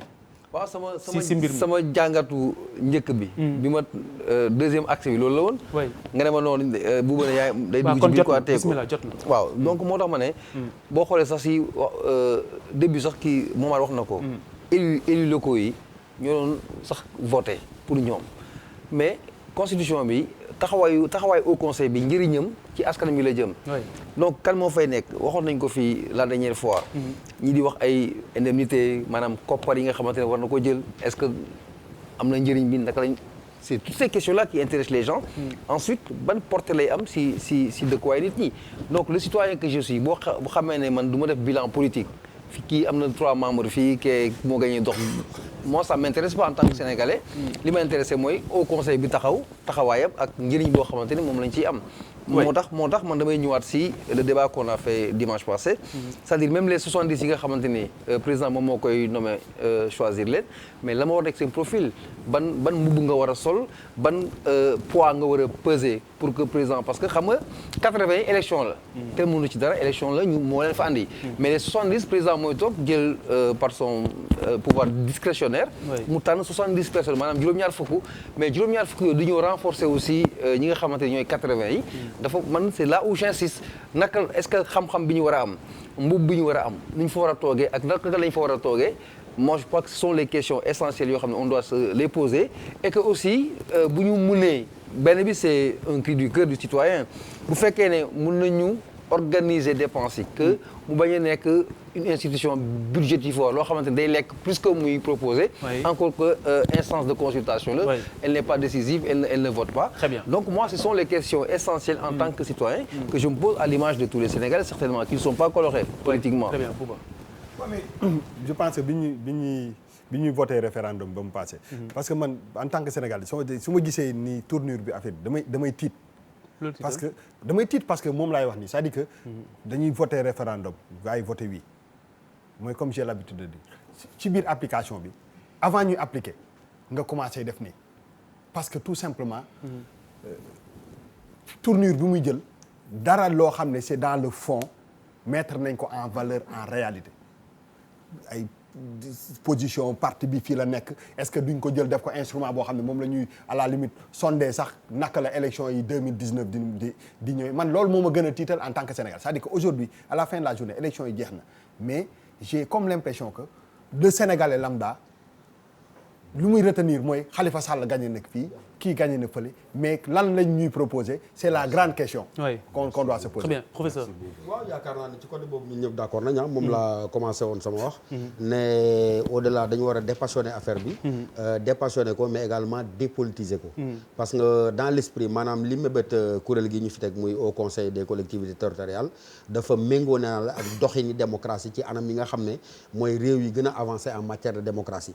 dañoo dem ba jàpp ne boo gisee politique publique mu doon lajj maanaam décision yi nga xam ne daan nañ ko jël ci nguur gi jëmale ko ci askan wi muy lajj dañ leen ca doon boole. donc kuréel gu mel nii boo demee dans les années 90 déjà débat bi ñu ko doon ajouté en Europe di ko ajouté aux États-Unis et donc ñun buñ ci yegsee mooy dañu war a fexe ba ki nga xam ne moom mooy citoyen bi ki nga xam ne moom moo nekk ci localité bi mu gis boppam ci politique bi nga xam ne moom mooy jóge ci ko mu nekk ci suuf. donc mu am ci un droit de regard déjà c'est important. consultation bi également c'est important. parce que askan wi nga xam ne politique bi seen kaw lay daanu ñoom bu fekkee mu ngi jib wala mu ngi war a ñëw ci ñoom ñu xalaat ne lii baax na ci ñun wala lii baaxul ci ñun donc dans l'esprit c'est extraordinaire parce que da nekk en phase avec les exigences et les mutations de la démocratie moderne. waaye la question fondamentale bi ñuy posé wu mooy nañu fexe ba ay la yoon bu mu nekk li ñuy wax cosmétique institutionnel maanaam rek ne comme ci àdduna bi kuréel yu demee nii ñu ngi koy samp pour wone ne développement local ñu ngi koy jël en charge ñu ngi jël abi population bi mais ñu jox ko matuwaay ak doole yi nga xam ne moom la war a am. parce que fal nañ ñu war a fal mais am na ñeneen ñoo xam dañu war a nommer ñu war a ñëw. waaw dañ leen war a ñu ñëw. bon loolu dañuy rafet njort. am na le chef de l'État il a suffisamment de sagesse. xam na également lan la ñu war a xaar ci haut conseil. pour que mën nañ ko joxagum confiance. pour xam ne dina mën a jël ñoo xam ne ils ont le profil de l'emploi. mais mooy li important mooy que mbir mi buñ ko fàtte liy yàq carte gi suñuy réew. njuumte essentiel bi mooy jàpp ne démocratie moom c'est transcompétentiel Khalifa loolu moom tàgg ñu ngi doxee noonu ci erreur lañ jëm démocratie du transcompétentiel déedéet mayoon Khalifa dafa laaj compétence dafa laaj nga xam parce que ki nga xam ne dañ la ne avis consultatif la maanaam politique ba bala mu yegg si yow nga wax ca lañ ca xalaat bu fekkee amoo outillage intellectuel bu mën a permettre nga opiner maanaam xalaat te de manière scientifique mu jëriñ ci nga xam ne mooy décider sa teewaay dafay mel ni teewaay yi rek ka nekkoon ca l'Assemblée nationale ba ñuy tàccu donc lañ fay nekk kon bu demee noonu dina xaw a doy waar lool. Très bien, merci beaucoup Charles. waaw dans le processus de la décentralisation dañ koy tàccu enfin la question est dépassée maintenant il y a d'autres questions benn bi mooy déjà le rapport direct avec l'Assemblée nationale parce que là aussi il y a des lois qui sont votées à l'Assemblée nationale vers quoi on va aller est-ce qu'on va encore perdre du temps benn affaire boo xamante ni lu am solo mooy la responsabilisation des collectivités locales la responsabilisation des élus locaux et leur engagement parce que nag dañuy wax tout ça a été fait pour le mieux-être et l'amélioration de la qualité de vie amélioration qualité de vie suñu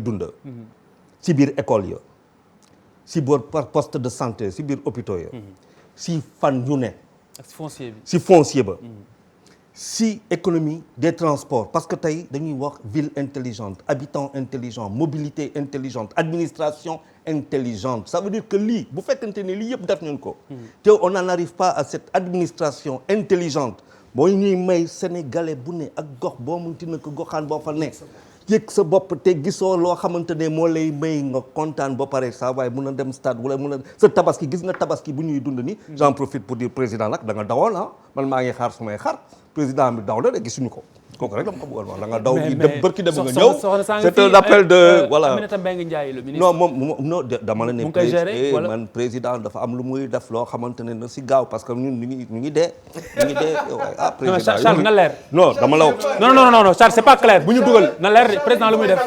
extrêmement clair non il faut mu leer ñun dañu yónnee ay xar très très clair xar président dama la ne non moom la day leer non Charles Faye damay déglu fait un constat le président de la République mooy ñibbi si kañ Charles avant-hier waxal na leer dama ne rek est-ce que daa daw parce que nag dëkk da bi nga ne yaa ngi ñu ngi xaar bon léegi balaa may attention non attendez non déglu ma képp kuy xëy si kër gi su ma fi waxul wala si rajo bi su ma fi wala si waxul l'observateur Khalifa boo demee Liberté 6 jël sam xar Khalifa boo demee Sénélec jël sam xar dama la ne bu ma fi waxul Momar du wax ñun dañu am xar Charles kaay ma wax la nag Charles Faye bu muy commencé liggéey il y a 30 ans de ça réputé kii xam na ma yow yaa xam nga ma du ma seen borom si côté boobu waaw kon da ngay def non dama ne rek c'était juste une lapalissade mais comme naturellement le français semble très compliqué pour vos petites têtes dama ne looloo tax français laa doon mais dama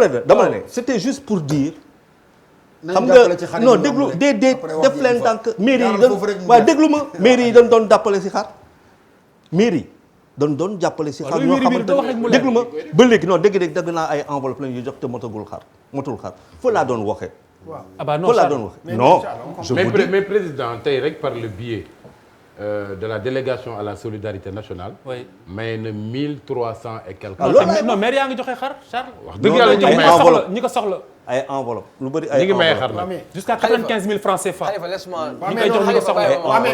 mais Khalifa pour yokk benn virgule rek Papis benn virgule rek. il faut ma teg si dara de. non di nga teg yokkal Khalifa waaw. xari président Macky Sall. ñun dañu am xar ñun intéressé ñun am na ñuy xar. Futurs Médias am nay xar. non waxuma ñun duñ jëndi xar. ah non mais parce que ni nga ko waxee leerul. ni nga ko waxee leerul. nous on a nos moutons. mais attendez yéen da ngeen doy waar. merci Mamadou on a nos moutons tout. non ban merci Mamadou man suma xar dama koy jënd loolu ma ko may. dëgg la baax na. man may xar dama koy jënd. non xaaral mais am na ñoo xam ne soxla nañ ko. non attends loolu laa wax. attends xam dañ nekk jàkkaarloo Khalifa dañ nekk jàkkaarloo c'est extrêmement important il peut y avoir des confusions ay interprétations il faut que ça soit clair tooguñu fii pour xaru kenn diluñu pour xar on l'a jamais fait on le fera jamais non Charles c'est important bu ko xeeb xam nga moo tax parce que dañ fi toog di jënd xar depuis Macky Sall xaajagul nekk président mais vous n'avez rien compris on va le faire non je veux clarifier pour les gens qui ne percevront pas ce que toi tu dis non c'est une blague non blague pour blague Momar on tient à ça on tient à ça c'est extrêmement important mais blague pour blague moi j'ai bien xam nga blague Charles blague pour blague daañu utal mbaam xuux il faut mu leer aussi daañu utal mbaam xuux yow soxlawum kuy mbaam xuux nga soxla non dafa ne un bon jambon non kay moo wax la tabaski bàyyil ñu àggali soyons sérieux alors Momar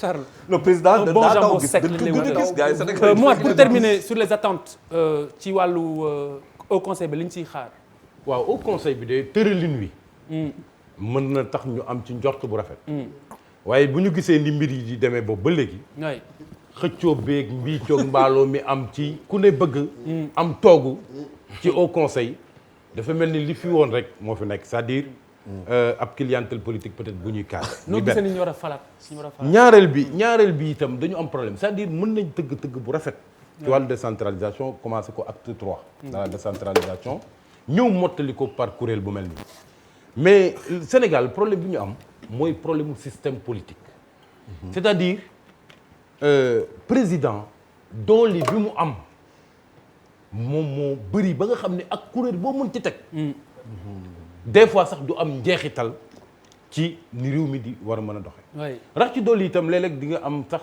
ragal tiitaange ni xëy na ay considération politique wala politicienne moo sax lal yenn institution yi parce que président bu fekkee dafa ànd ak Moustapha Niasse lëngoog moom kooku jox ko des gages de loyauté mu jël ko def ko président de l'Assemblée nationale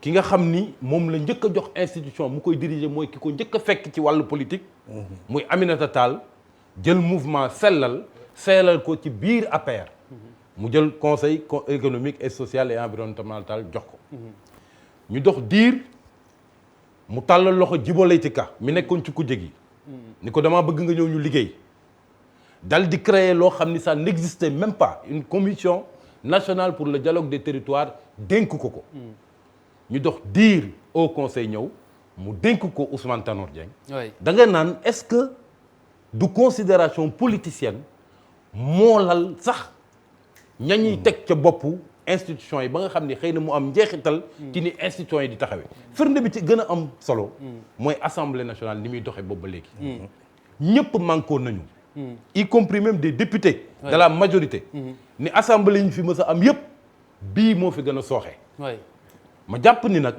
xëy na ke ñu tabb ci présidence assemblée te nga xam ne say bu jógee moom li muy fexe mooy jox des gages de loyauté au président de la république won ko ni fii doo fi am dara lu la naqari xëy na moo waral assemblée doxe noonu bu fekkee nag yeneen institution yëpp noonu lay doxee daanaka du am njeexital merci maman Diong un mot mais grand li ma bëggoon yokk ci loolu mooy bu ñuy dem dañuy yóbbaale seen parti à la limite kayitu parti bi lañuy jox du c'est pas personnel non dëgg la li ñu constaté mooy kayitu parti bi dañuy jël di jébbal ko président Macky Sall Momar merci beaucoup affaire leer na maa ngi leen di gërëm di leen sant merci beaucoup alors si kanam ñu àggali jërëjëf merci te marak mase bi jululi suuf sedde ci leen gaawantu fatu mi ngi doon gaara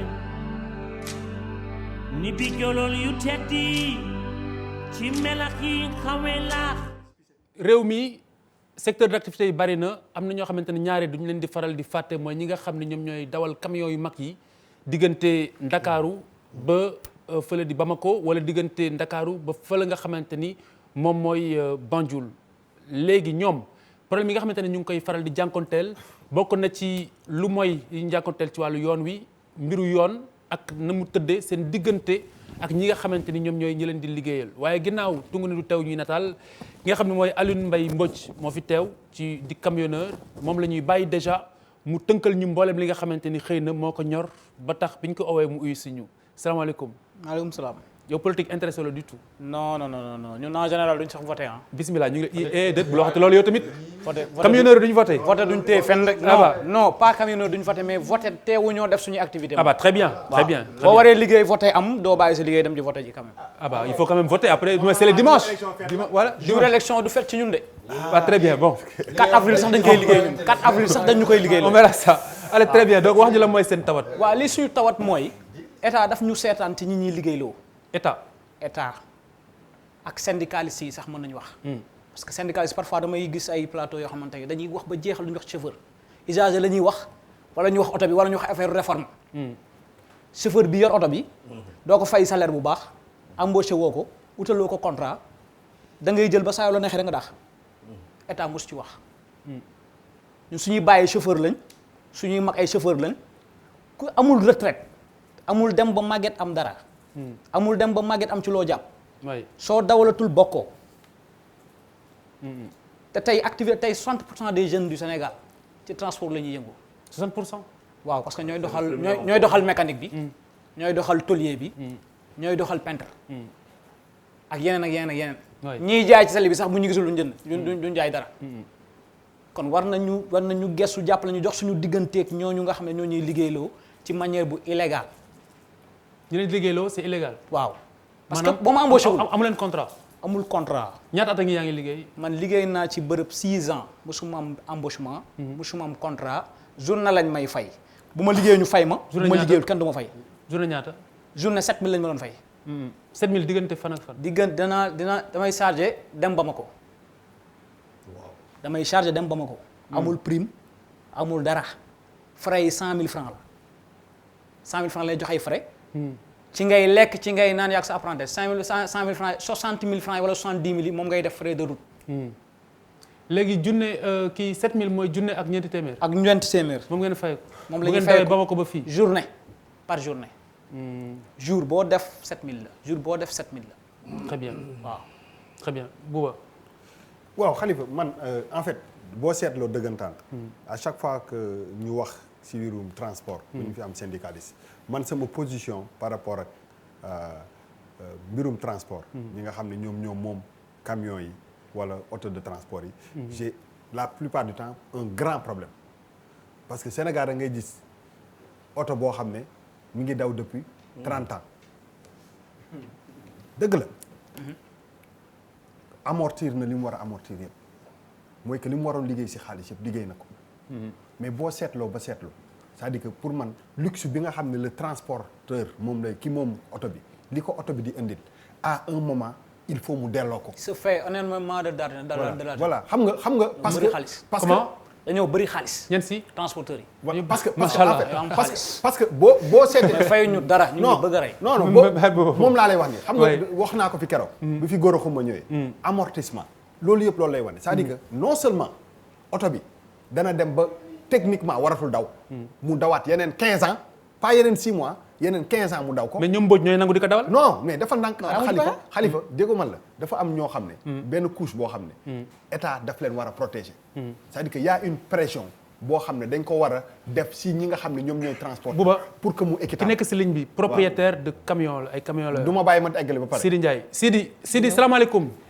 salaamaaleykum Sidi bàyyil Bouba tuuti mu àggali taxawal. bul quitté Bouba àggali. voilà man fu ma doon waxee. dama ne aujourd'hui soo yoree dara nga mu war la indil temps de xaalis. nit bi nekk di si liggéey pendant tellement d'années chauffeurs yi amuñu sax doole am syndicalistes yu am doole boo seetee transporteur ñu am gars yu am doole parce que y a beaucoup d'argent autour mais redistribution bi.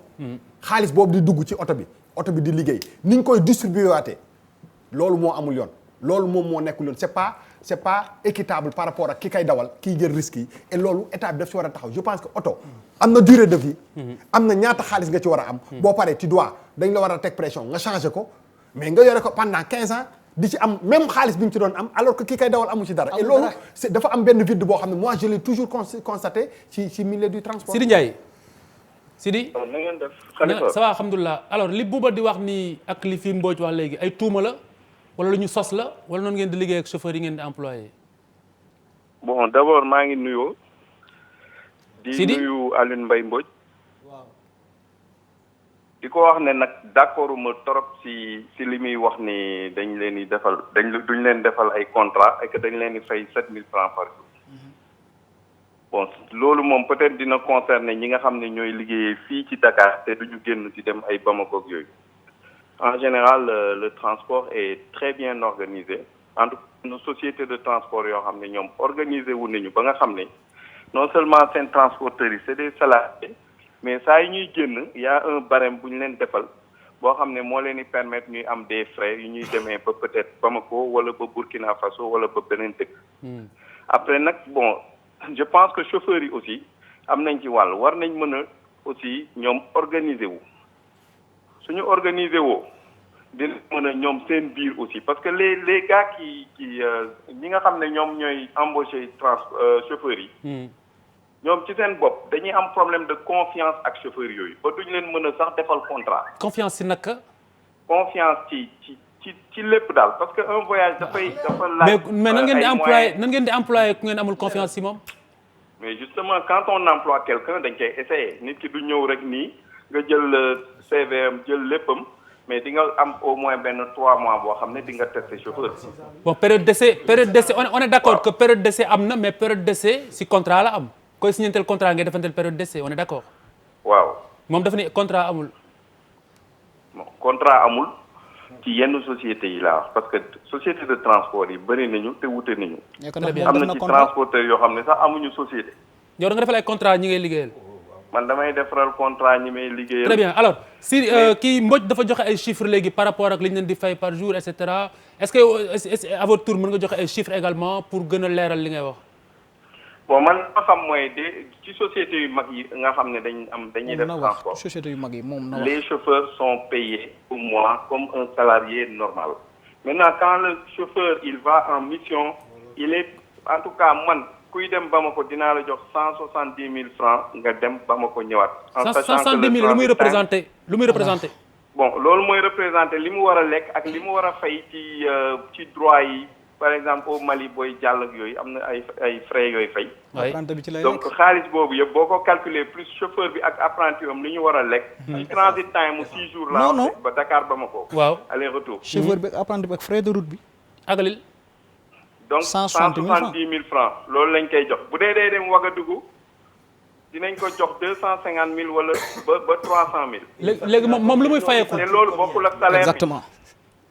Charles Faye nee ne bu facturé combien. et puis loolu sax dafa bokkul ak salaire moom li muy wax frais de route la. non facture bi non mais attendez moom ay chiffres lay joxe.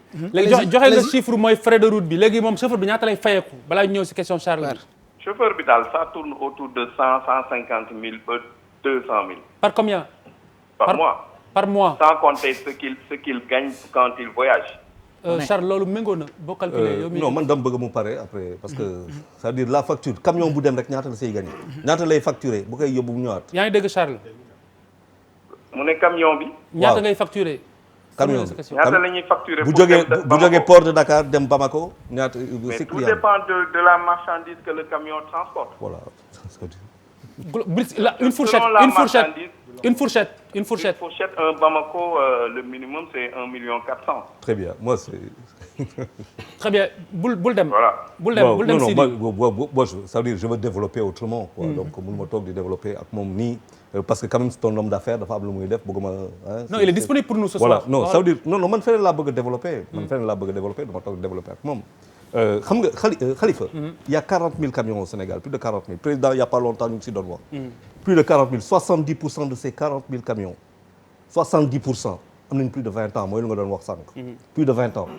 Ñu ngi ne dañu renouveler le parc avec 3 000 camions yoo xamante ne war nañ ko def d'ici 2000 trucs. C'est l'occasion ou jamais. Xam nga sànq ni ñu ko doon wax. Il faut teg d'un côté le problème du transporteur, beneen côté bi nga teg le problème du chauffeur. Chauffeur boo xamante ne amoo retraite. Chauffeur boo xamante ne amuloo IPM. Chauffeur boo xamante ne amuloo sécurité sociale. Et ainsi de suite. Alors venez me parler de tout ce que vous voulez. Moi je veux dire quoi, j'en ris. C'est-à-dire nag mooy lu ñu doon wax sànq par rapport au Haut Conseil. Voilà l'occasion de restituer l'État autrement. C'est-à-dire camions yi dafa am fu leen di enregistrer.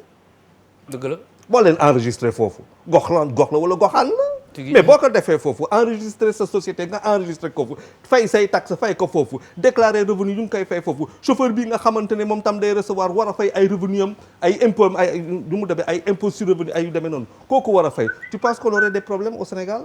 alors dëkk boo xamante ne ñu ngi war a tabax ay autoroute ay autoroute di dem fu ne Thiénaba bu fu ne mooy loo xamante ne leneen lay indi si flux ak xaalis bu dul jeex. ñu bëgg a toog fii tey bañ a régler cette question. mu am beneen affaire bu am solo. est-ce que vous savez combien de camions quittent le port de Dakar pour aller à Bamako par jour? ñaata entre 200 et 300. mooy heure bu nekk 12 camions génn nañu. vous imaginez si c'est 1 million 2 millions que vous multipliez par 300 vous imaginez ce que ça peut faire.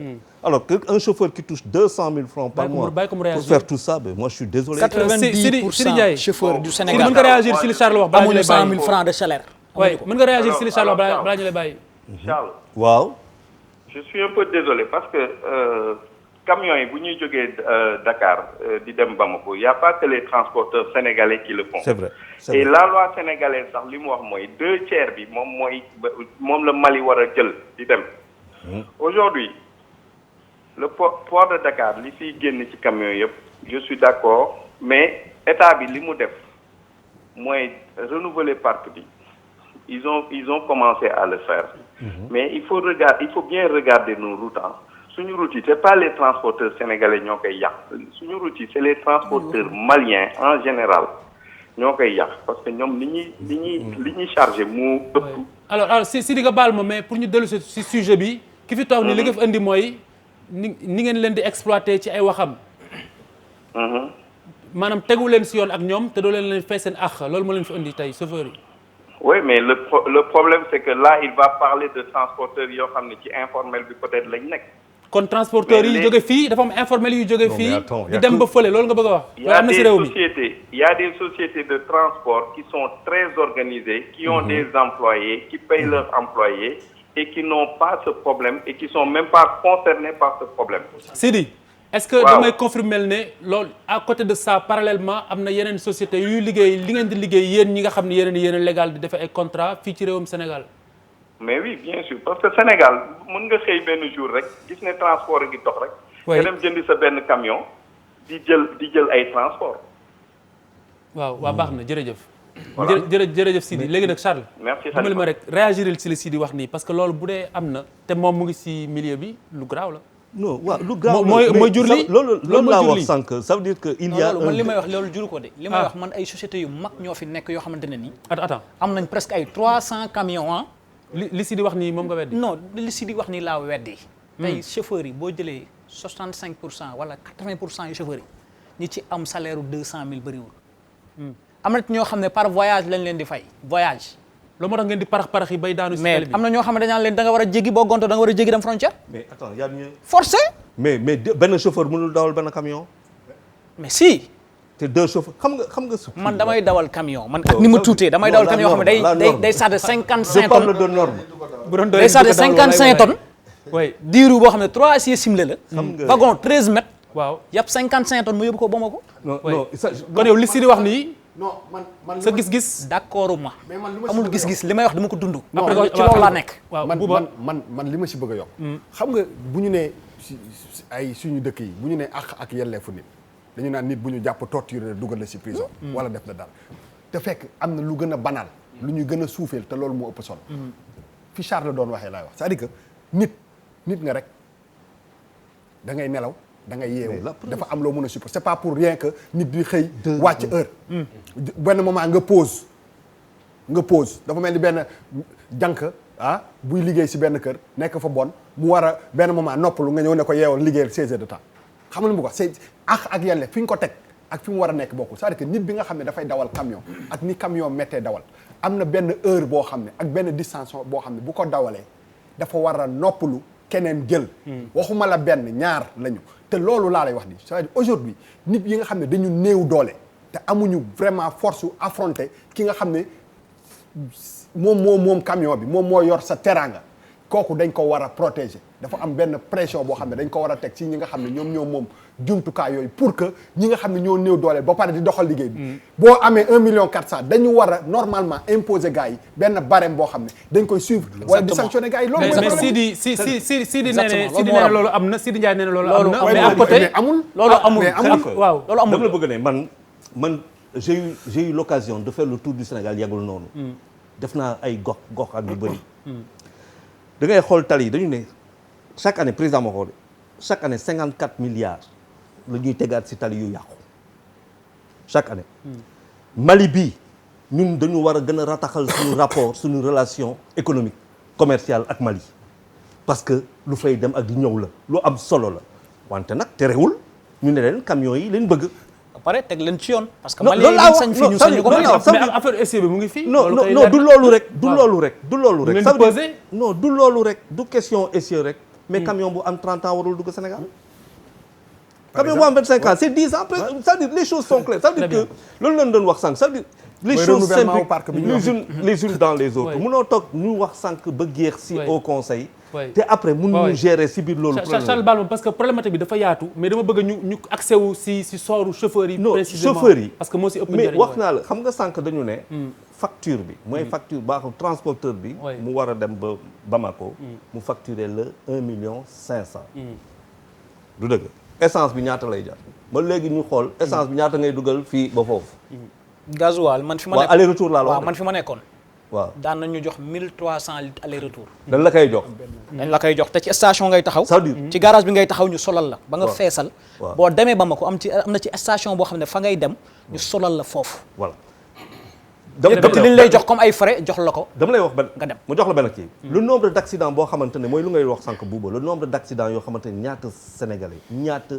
connaissance ñaata professeur ñaata promesse ñaata projets sociaux ñoo disparaître ci tali yi pour la seule et simple raison que le chauffeur mënul dem mais am na ay kii yoo xamante ne benn chauffeur mënu ko dawal ce n'est pas vrai il faut 2 chauffeurs man toog da mais on a ñun ñëpp voyagé nañu jël benn camion teg 2 chauffeurs bi jëm di dawal si diggu tali bi ngay yëpp xaw ma 55 tonnes c'est-à-dire c'est l'occasion ou jamais que l'État a de remettre l'ordre dans les choses. professeur loo si xam si sooru waaw li ma ci xam mooy bon du cas isolé parce que loolu day poser problématique u protection générale du travailleur.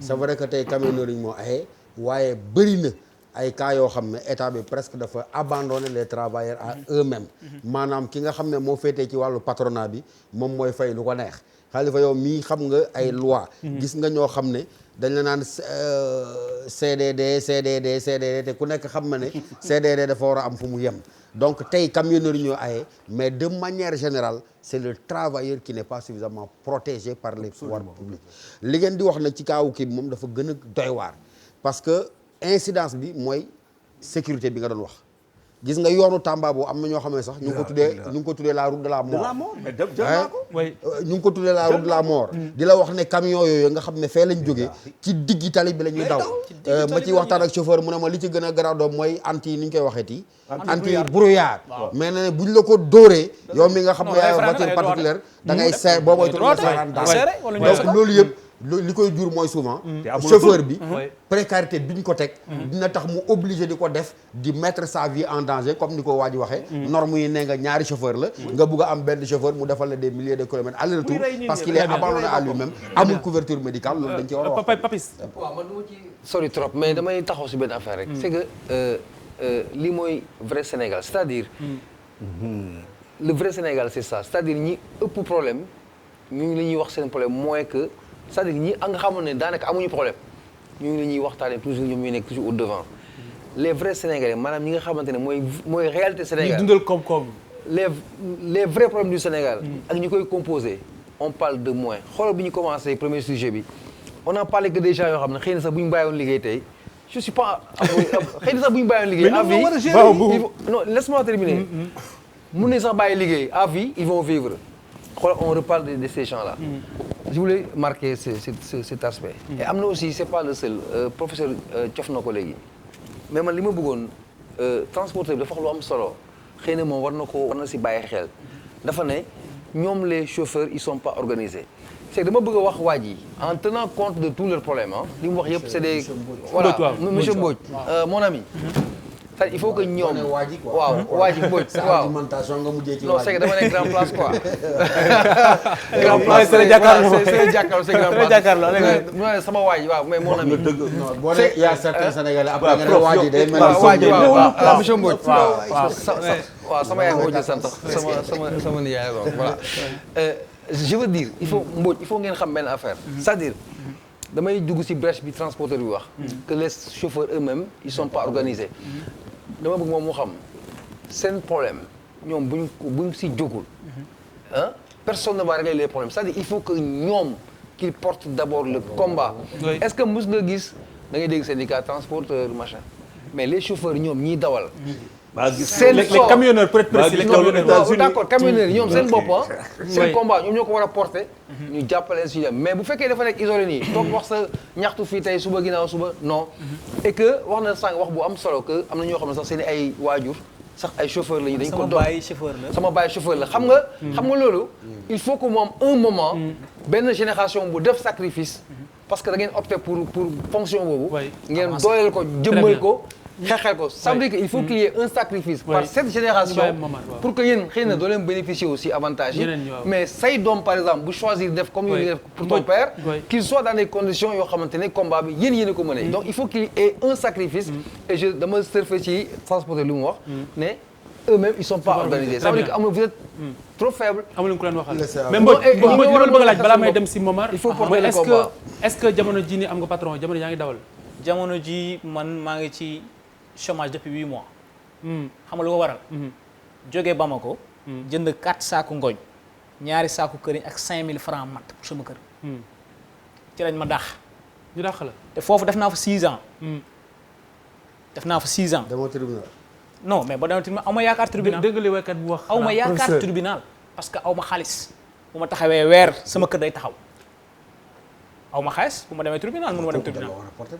non mais ku may amul kayit aw ma yaakaar ci porter plainte boobu may porter plainte. non ça veut dire licenciement abusif la kay. waaw mais professeur mu ne li ma liggéey loolu xëy na ma dàq naa la booba.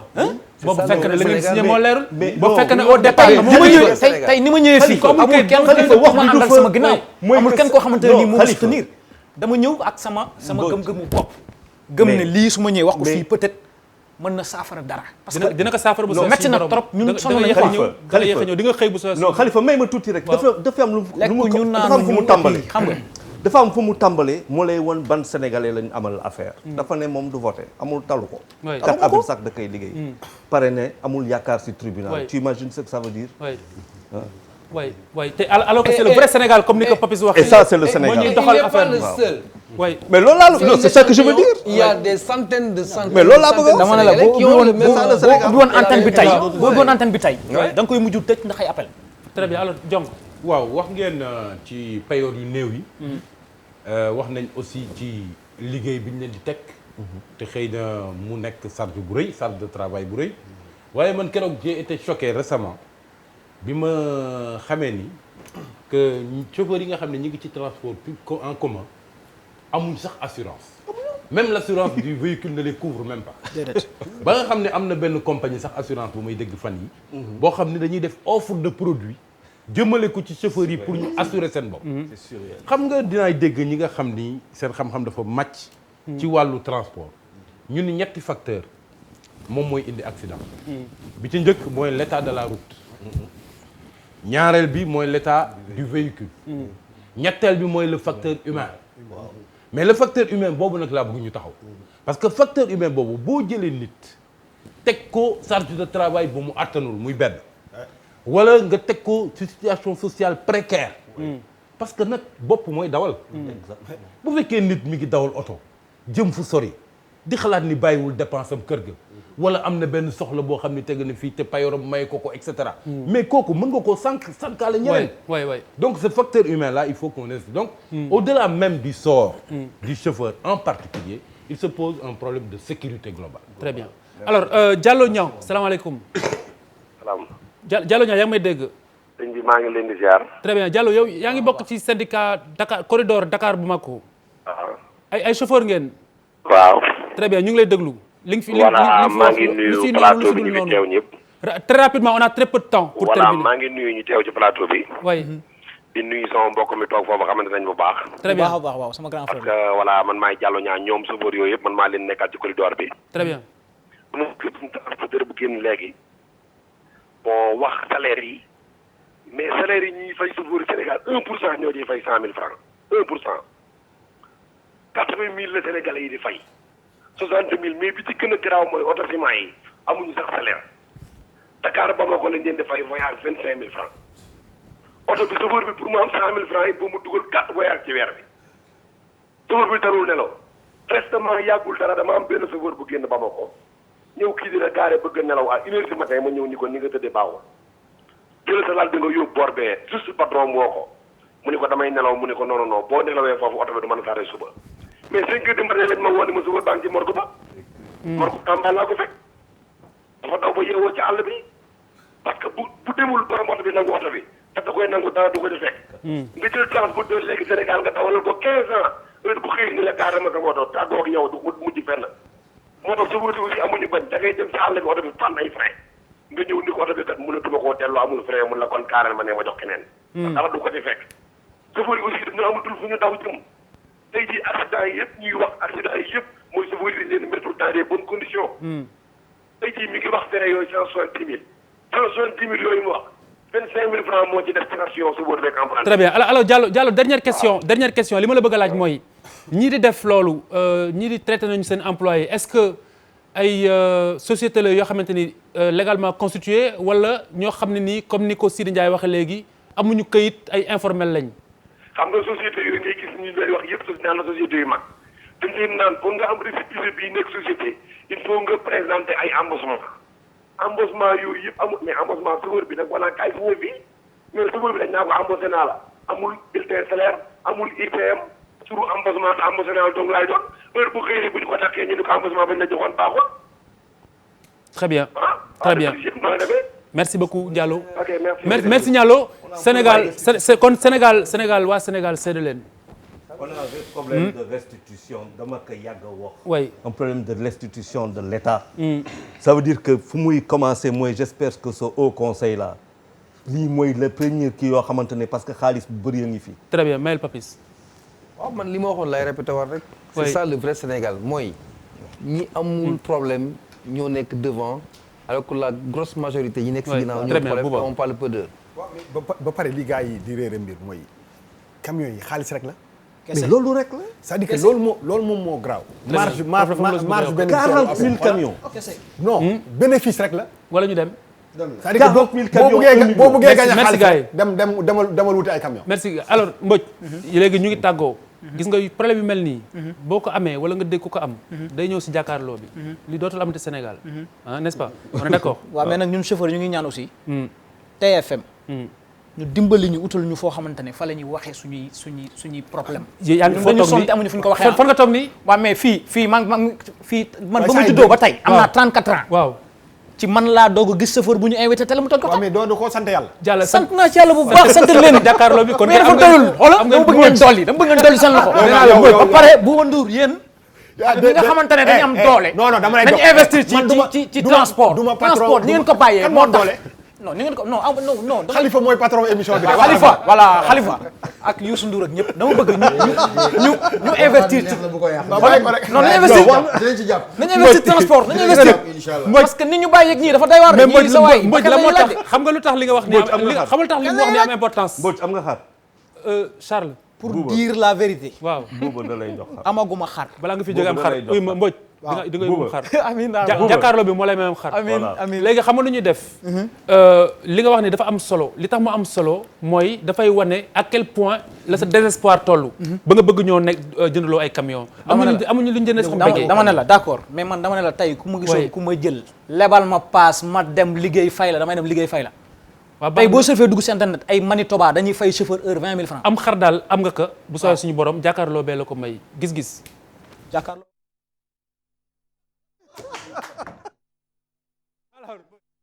alors bis topp gis Aliou Cissé mooy sélectionneur national mu ne pour ñu def kan bu baax laajul rek ay joueurs yu baax waaye il faut logistique bi ak moyens yi nga xamante ne nii moom la si état bu war a def dafa am importance si loolu il faut ñu am environnement bu jag pour mën a am def kan bu baax Papis.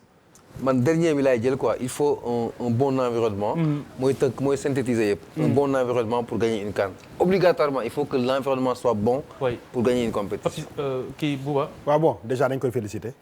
Sénégalais bu def parcours boo xam ne keneen ku dul Sénégalais yi ñu fi dagg indi yëpp. yombul def ko loolu yombul.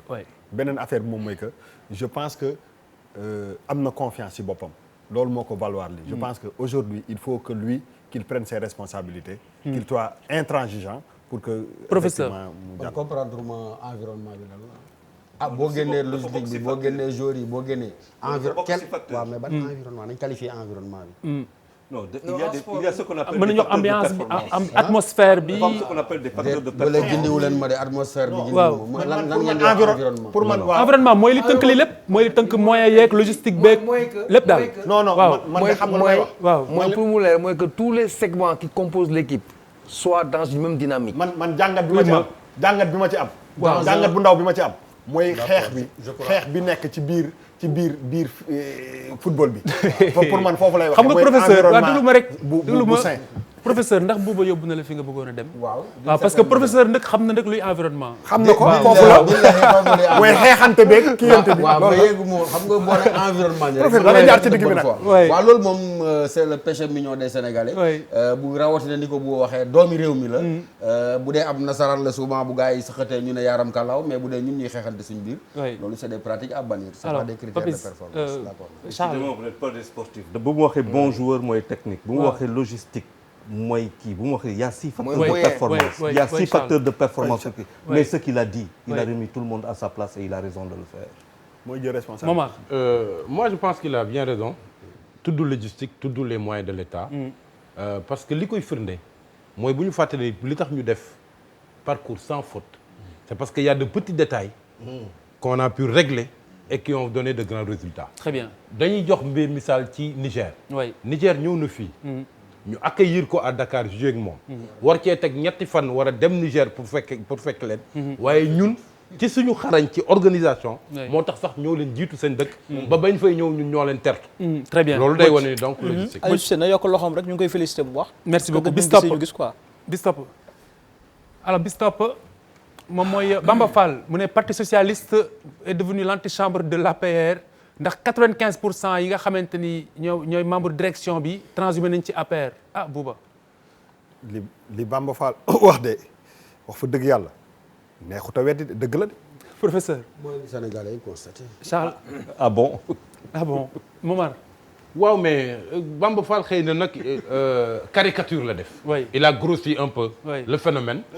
waaye 90 peut-être. ñu sànni il a grossi il a grossi. waaw Bamba xam nga PS la nekk xam na li muy wax. Mbodj yow Birima. non il faut ñu laaj Birima ndax ci 95 yi la bokk. Birima nekk fii à la prochaine fois bu ñëwee wooteel nga wax ñu ndax 95 yi la bokk. ñu jël bu mujj bi bu ñëwee bi yoon wax dañu ko am incha allah. alors Bistop moom mooy Ousmane Thiané Sarr mu ngi bokk ci collectif sportif yi nekk ca Tëngéej nee ne am ngontu le président Macky Sall gontu stade Assane Diouf daal di noppi te moo gënoon compliqué stade Ngalandou Diouf bi nga xam ni waxoon nañ ko bi passé dañ ko war rek defaraat te juróomi at a ngi ba nëga ni mënul la sotti Charles. wax na banlieue war na am stade am. waaw jot Assane Diouf lañ ko bàyyi Demba Diop lañ bëgg ñu. jot la woon seen yuuxu yaa ngi koy fàttali. waaw bi passé wax nañ ko donc ñu ñaan ci saafara rek. nee na dañu baara tali bi de. waaw man xam nga nag. du ma toog ci plateau bi dëkk Tëngéej. te taxawuma fi kii.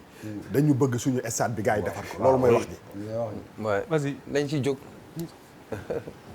yow Tëngéej nga jógee. Tëngéej laa dëkk nañ ci très bien loo si xam. waaw ñu defar ko ba mu baax rek. très bien alors duñu fi bàyyeekoo. Momar lu wax moom. Momar wax Momar. c'est anormal qu'une ville comme Rufisque bañ am stade. oui. ci doyuwaayam. ak aussi sax ci li mu tekki ci taarixu sport. très bien alors Bouba Ndour waa Ndireen yebal nañ ma si yow tabaski bi nga def ndànk professeur. affaire bàyyi noonu. Charles Faye invité naa la li ci des nag mooy Sileni. non doo fi dem da nga ne jàkkaarloo da nga génnee xaalis cotisé ñu jox léegi saa waay. non mais Bouba va faire le chef. non dama lay dog parce que man da ngay génnee fii Khalifa Bouba Ndour ne rime pas avec ku bëri xaalis non Khalifa booy wax ni dafay man maa yor chèque bi non da nga naan Bouba va faire un chèque comme si man maa yor chèque bi Bouba man maa yor chèque bi y a pas de problème man maa yor chèque bi amul problème nañ ko signé léegi nii mais xam nga yaay sama co-signataire donc y a pas de problème chèque ba mardi kii xaalis la soxla chèque doxatul. on verra ça ak liggéey de toute manière dina dem bu sooy suñu borom kon mbokk yi ñu ngi leen di ñaanal tabaski jàmm ngeen dolli ñu ñaan excellent week-end. leen gaawantu fatu mi ngi doon gaarañ ni bi ci diggante marak ma see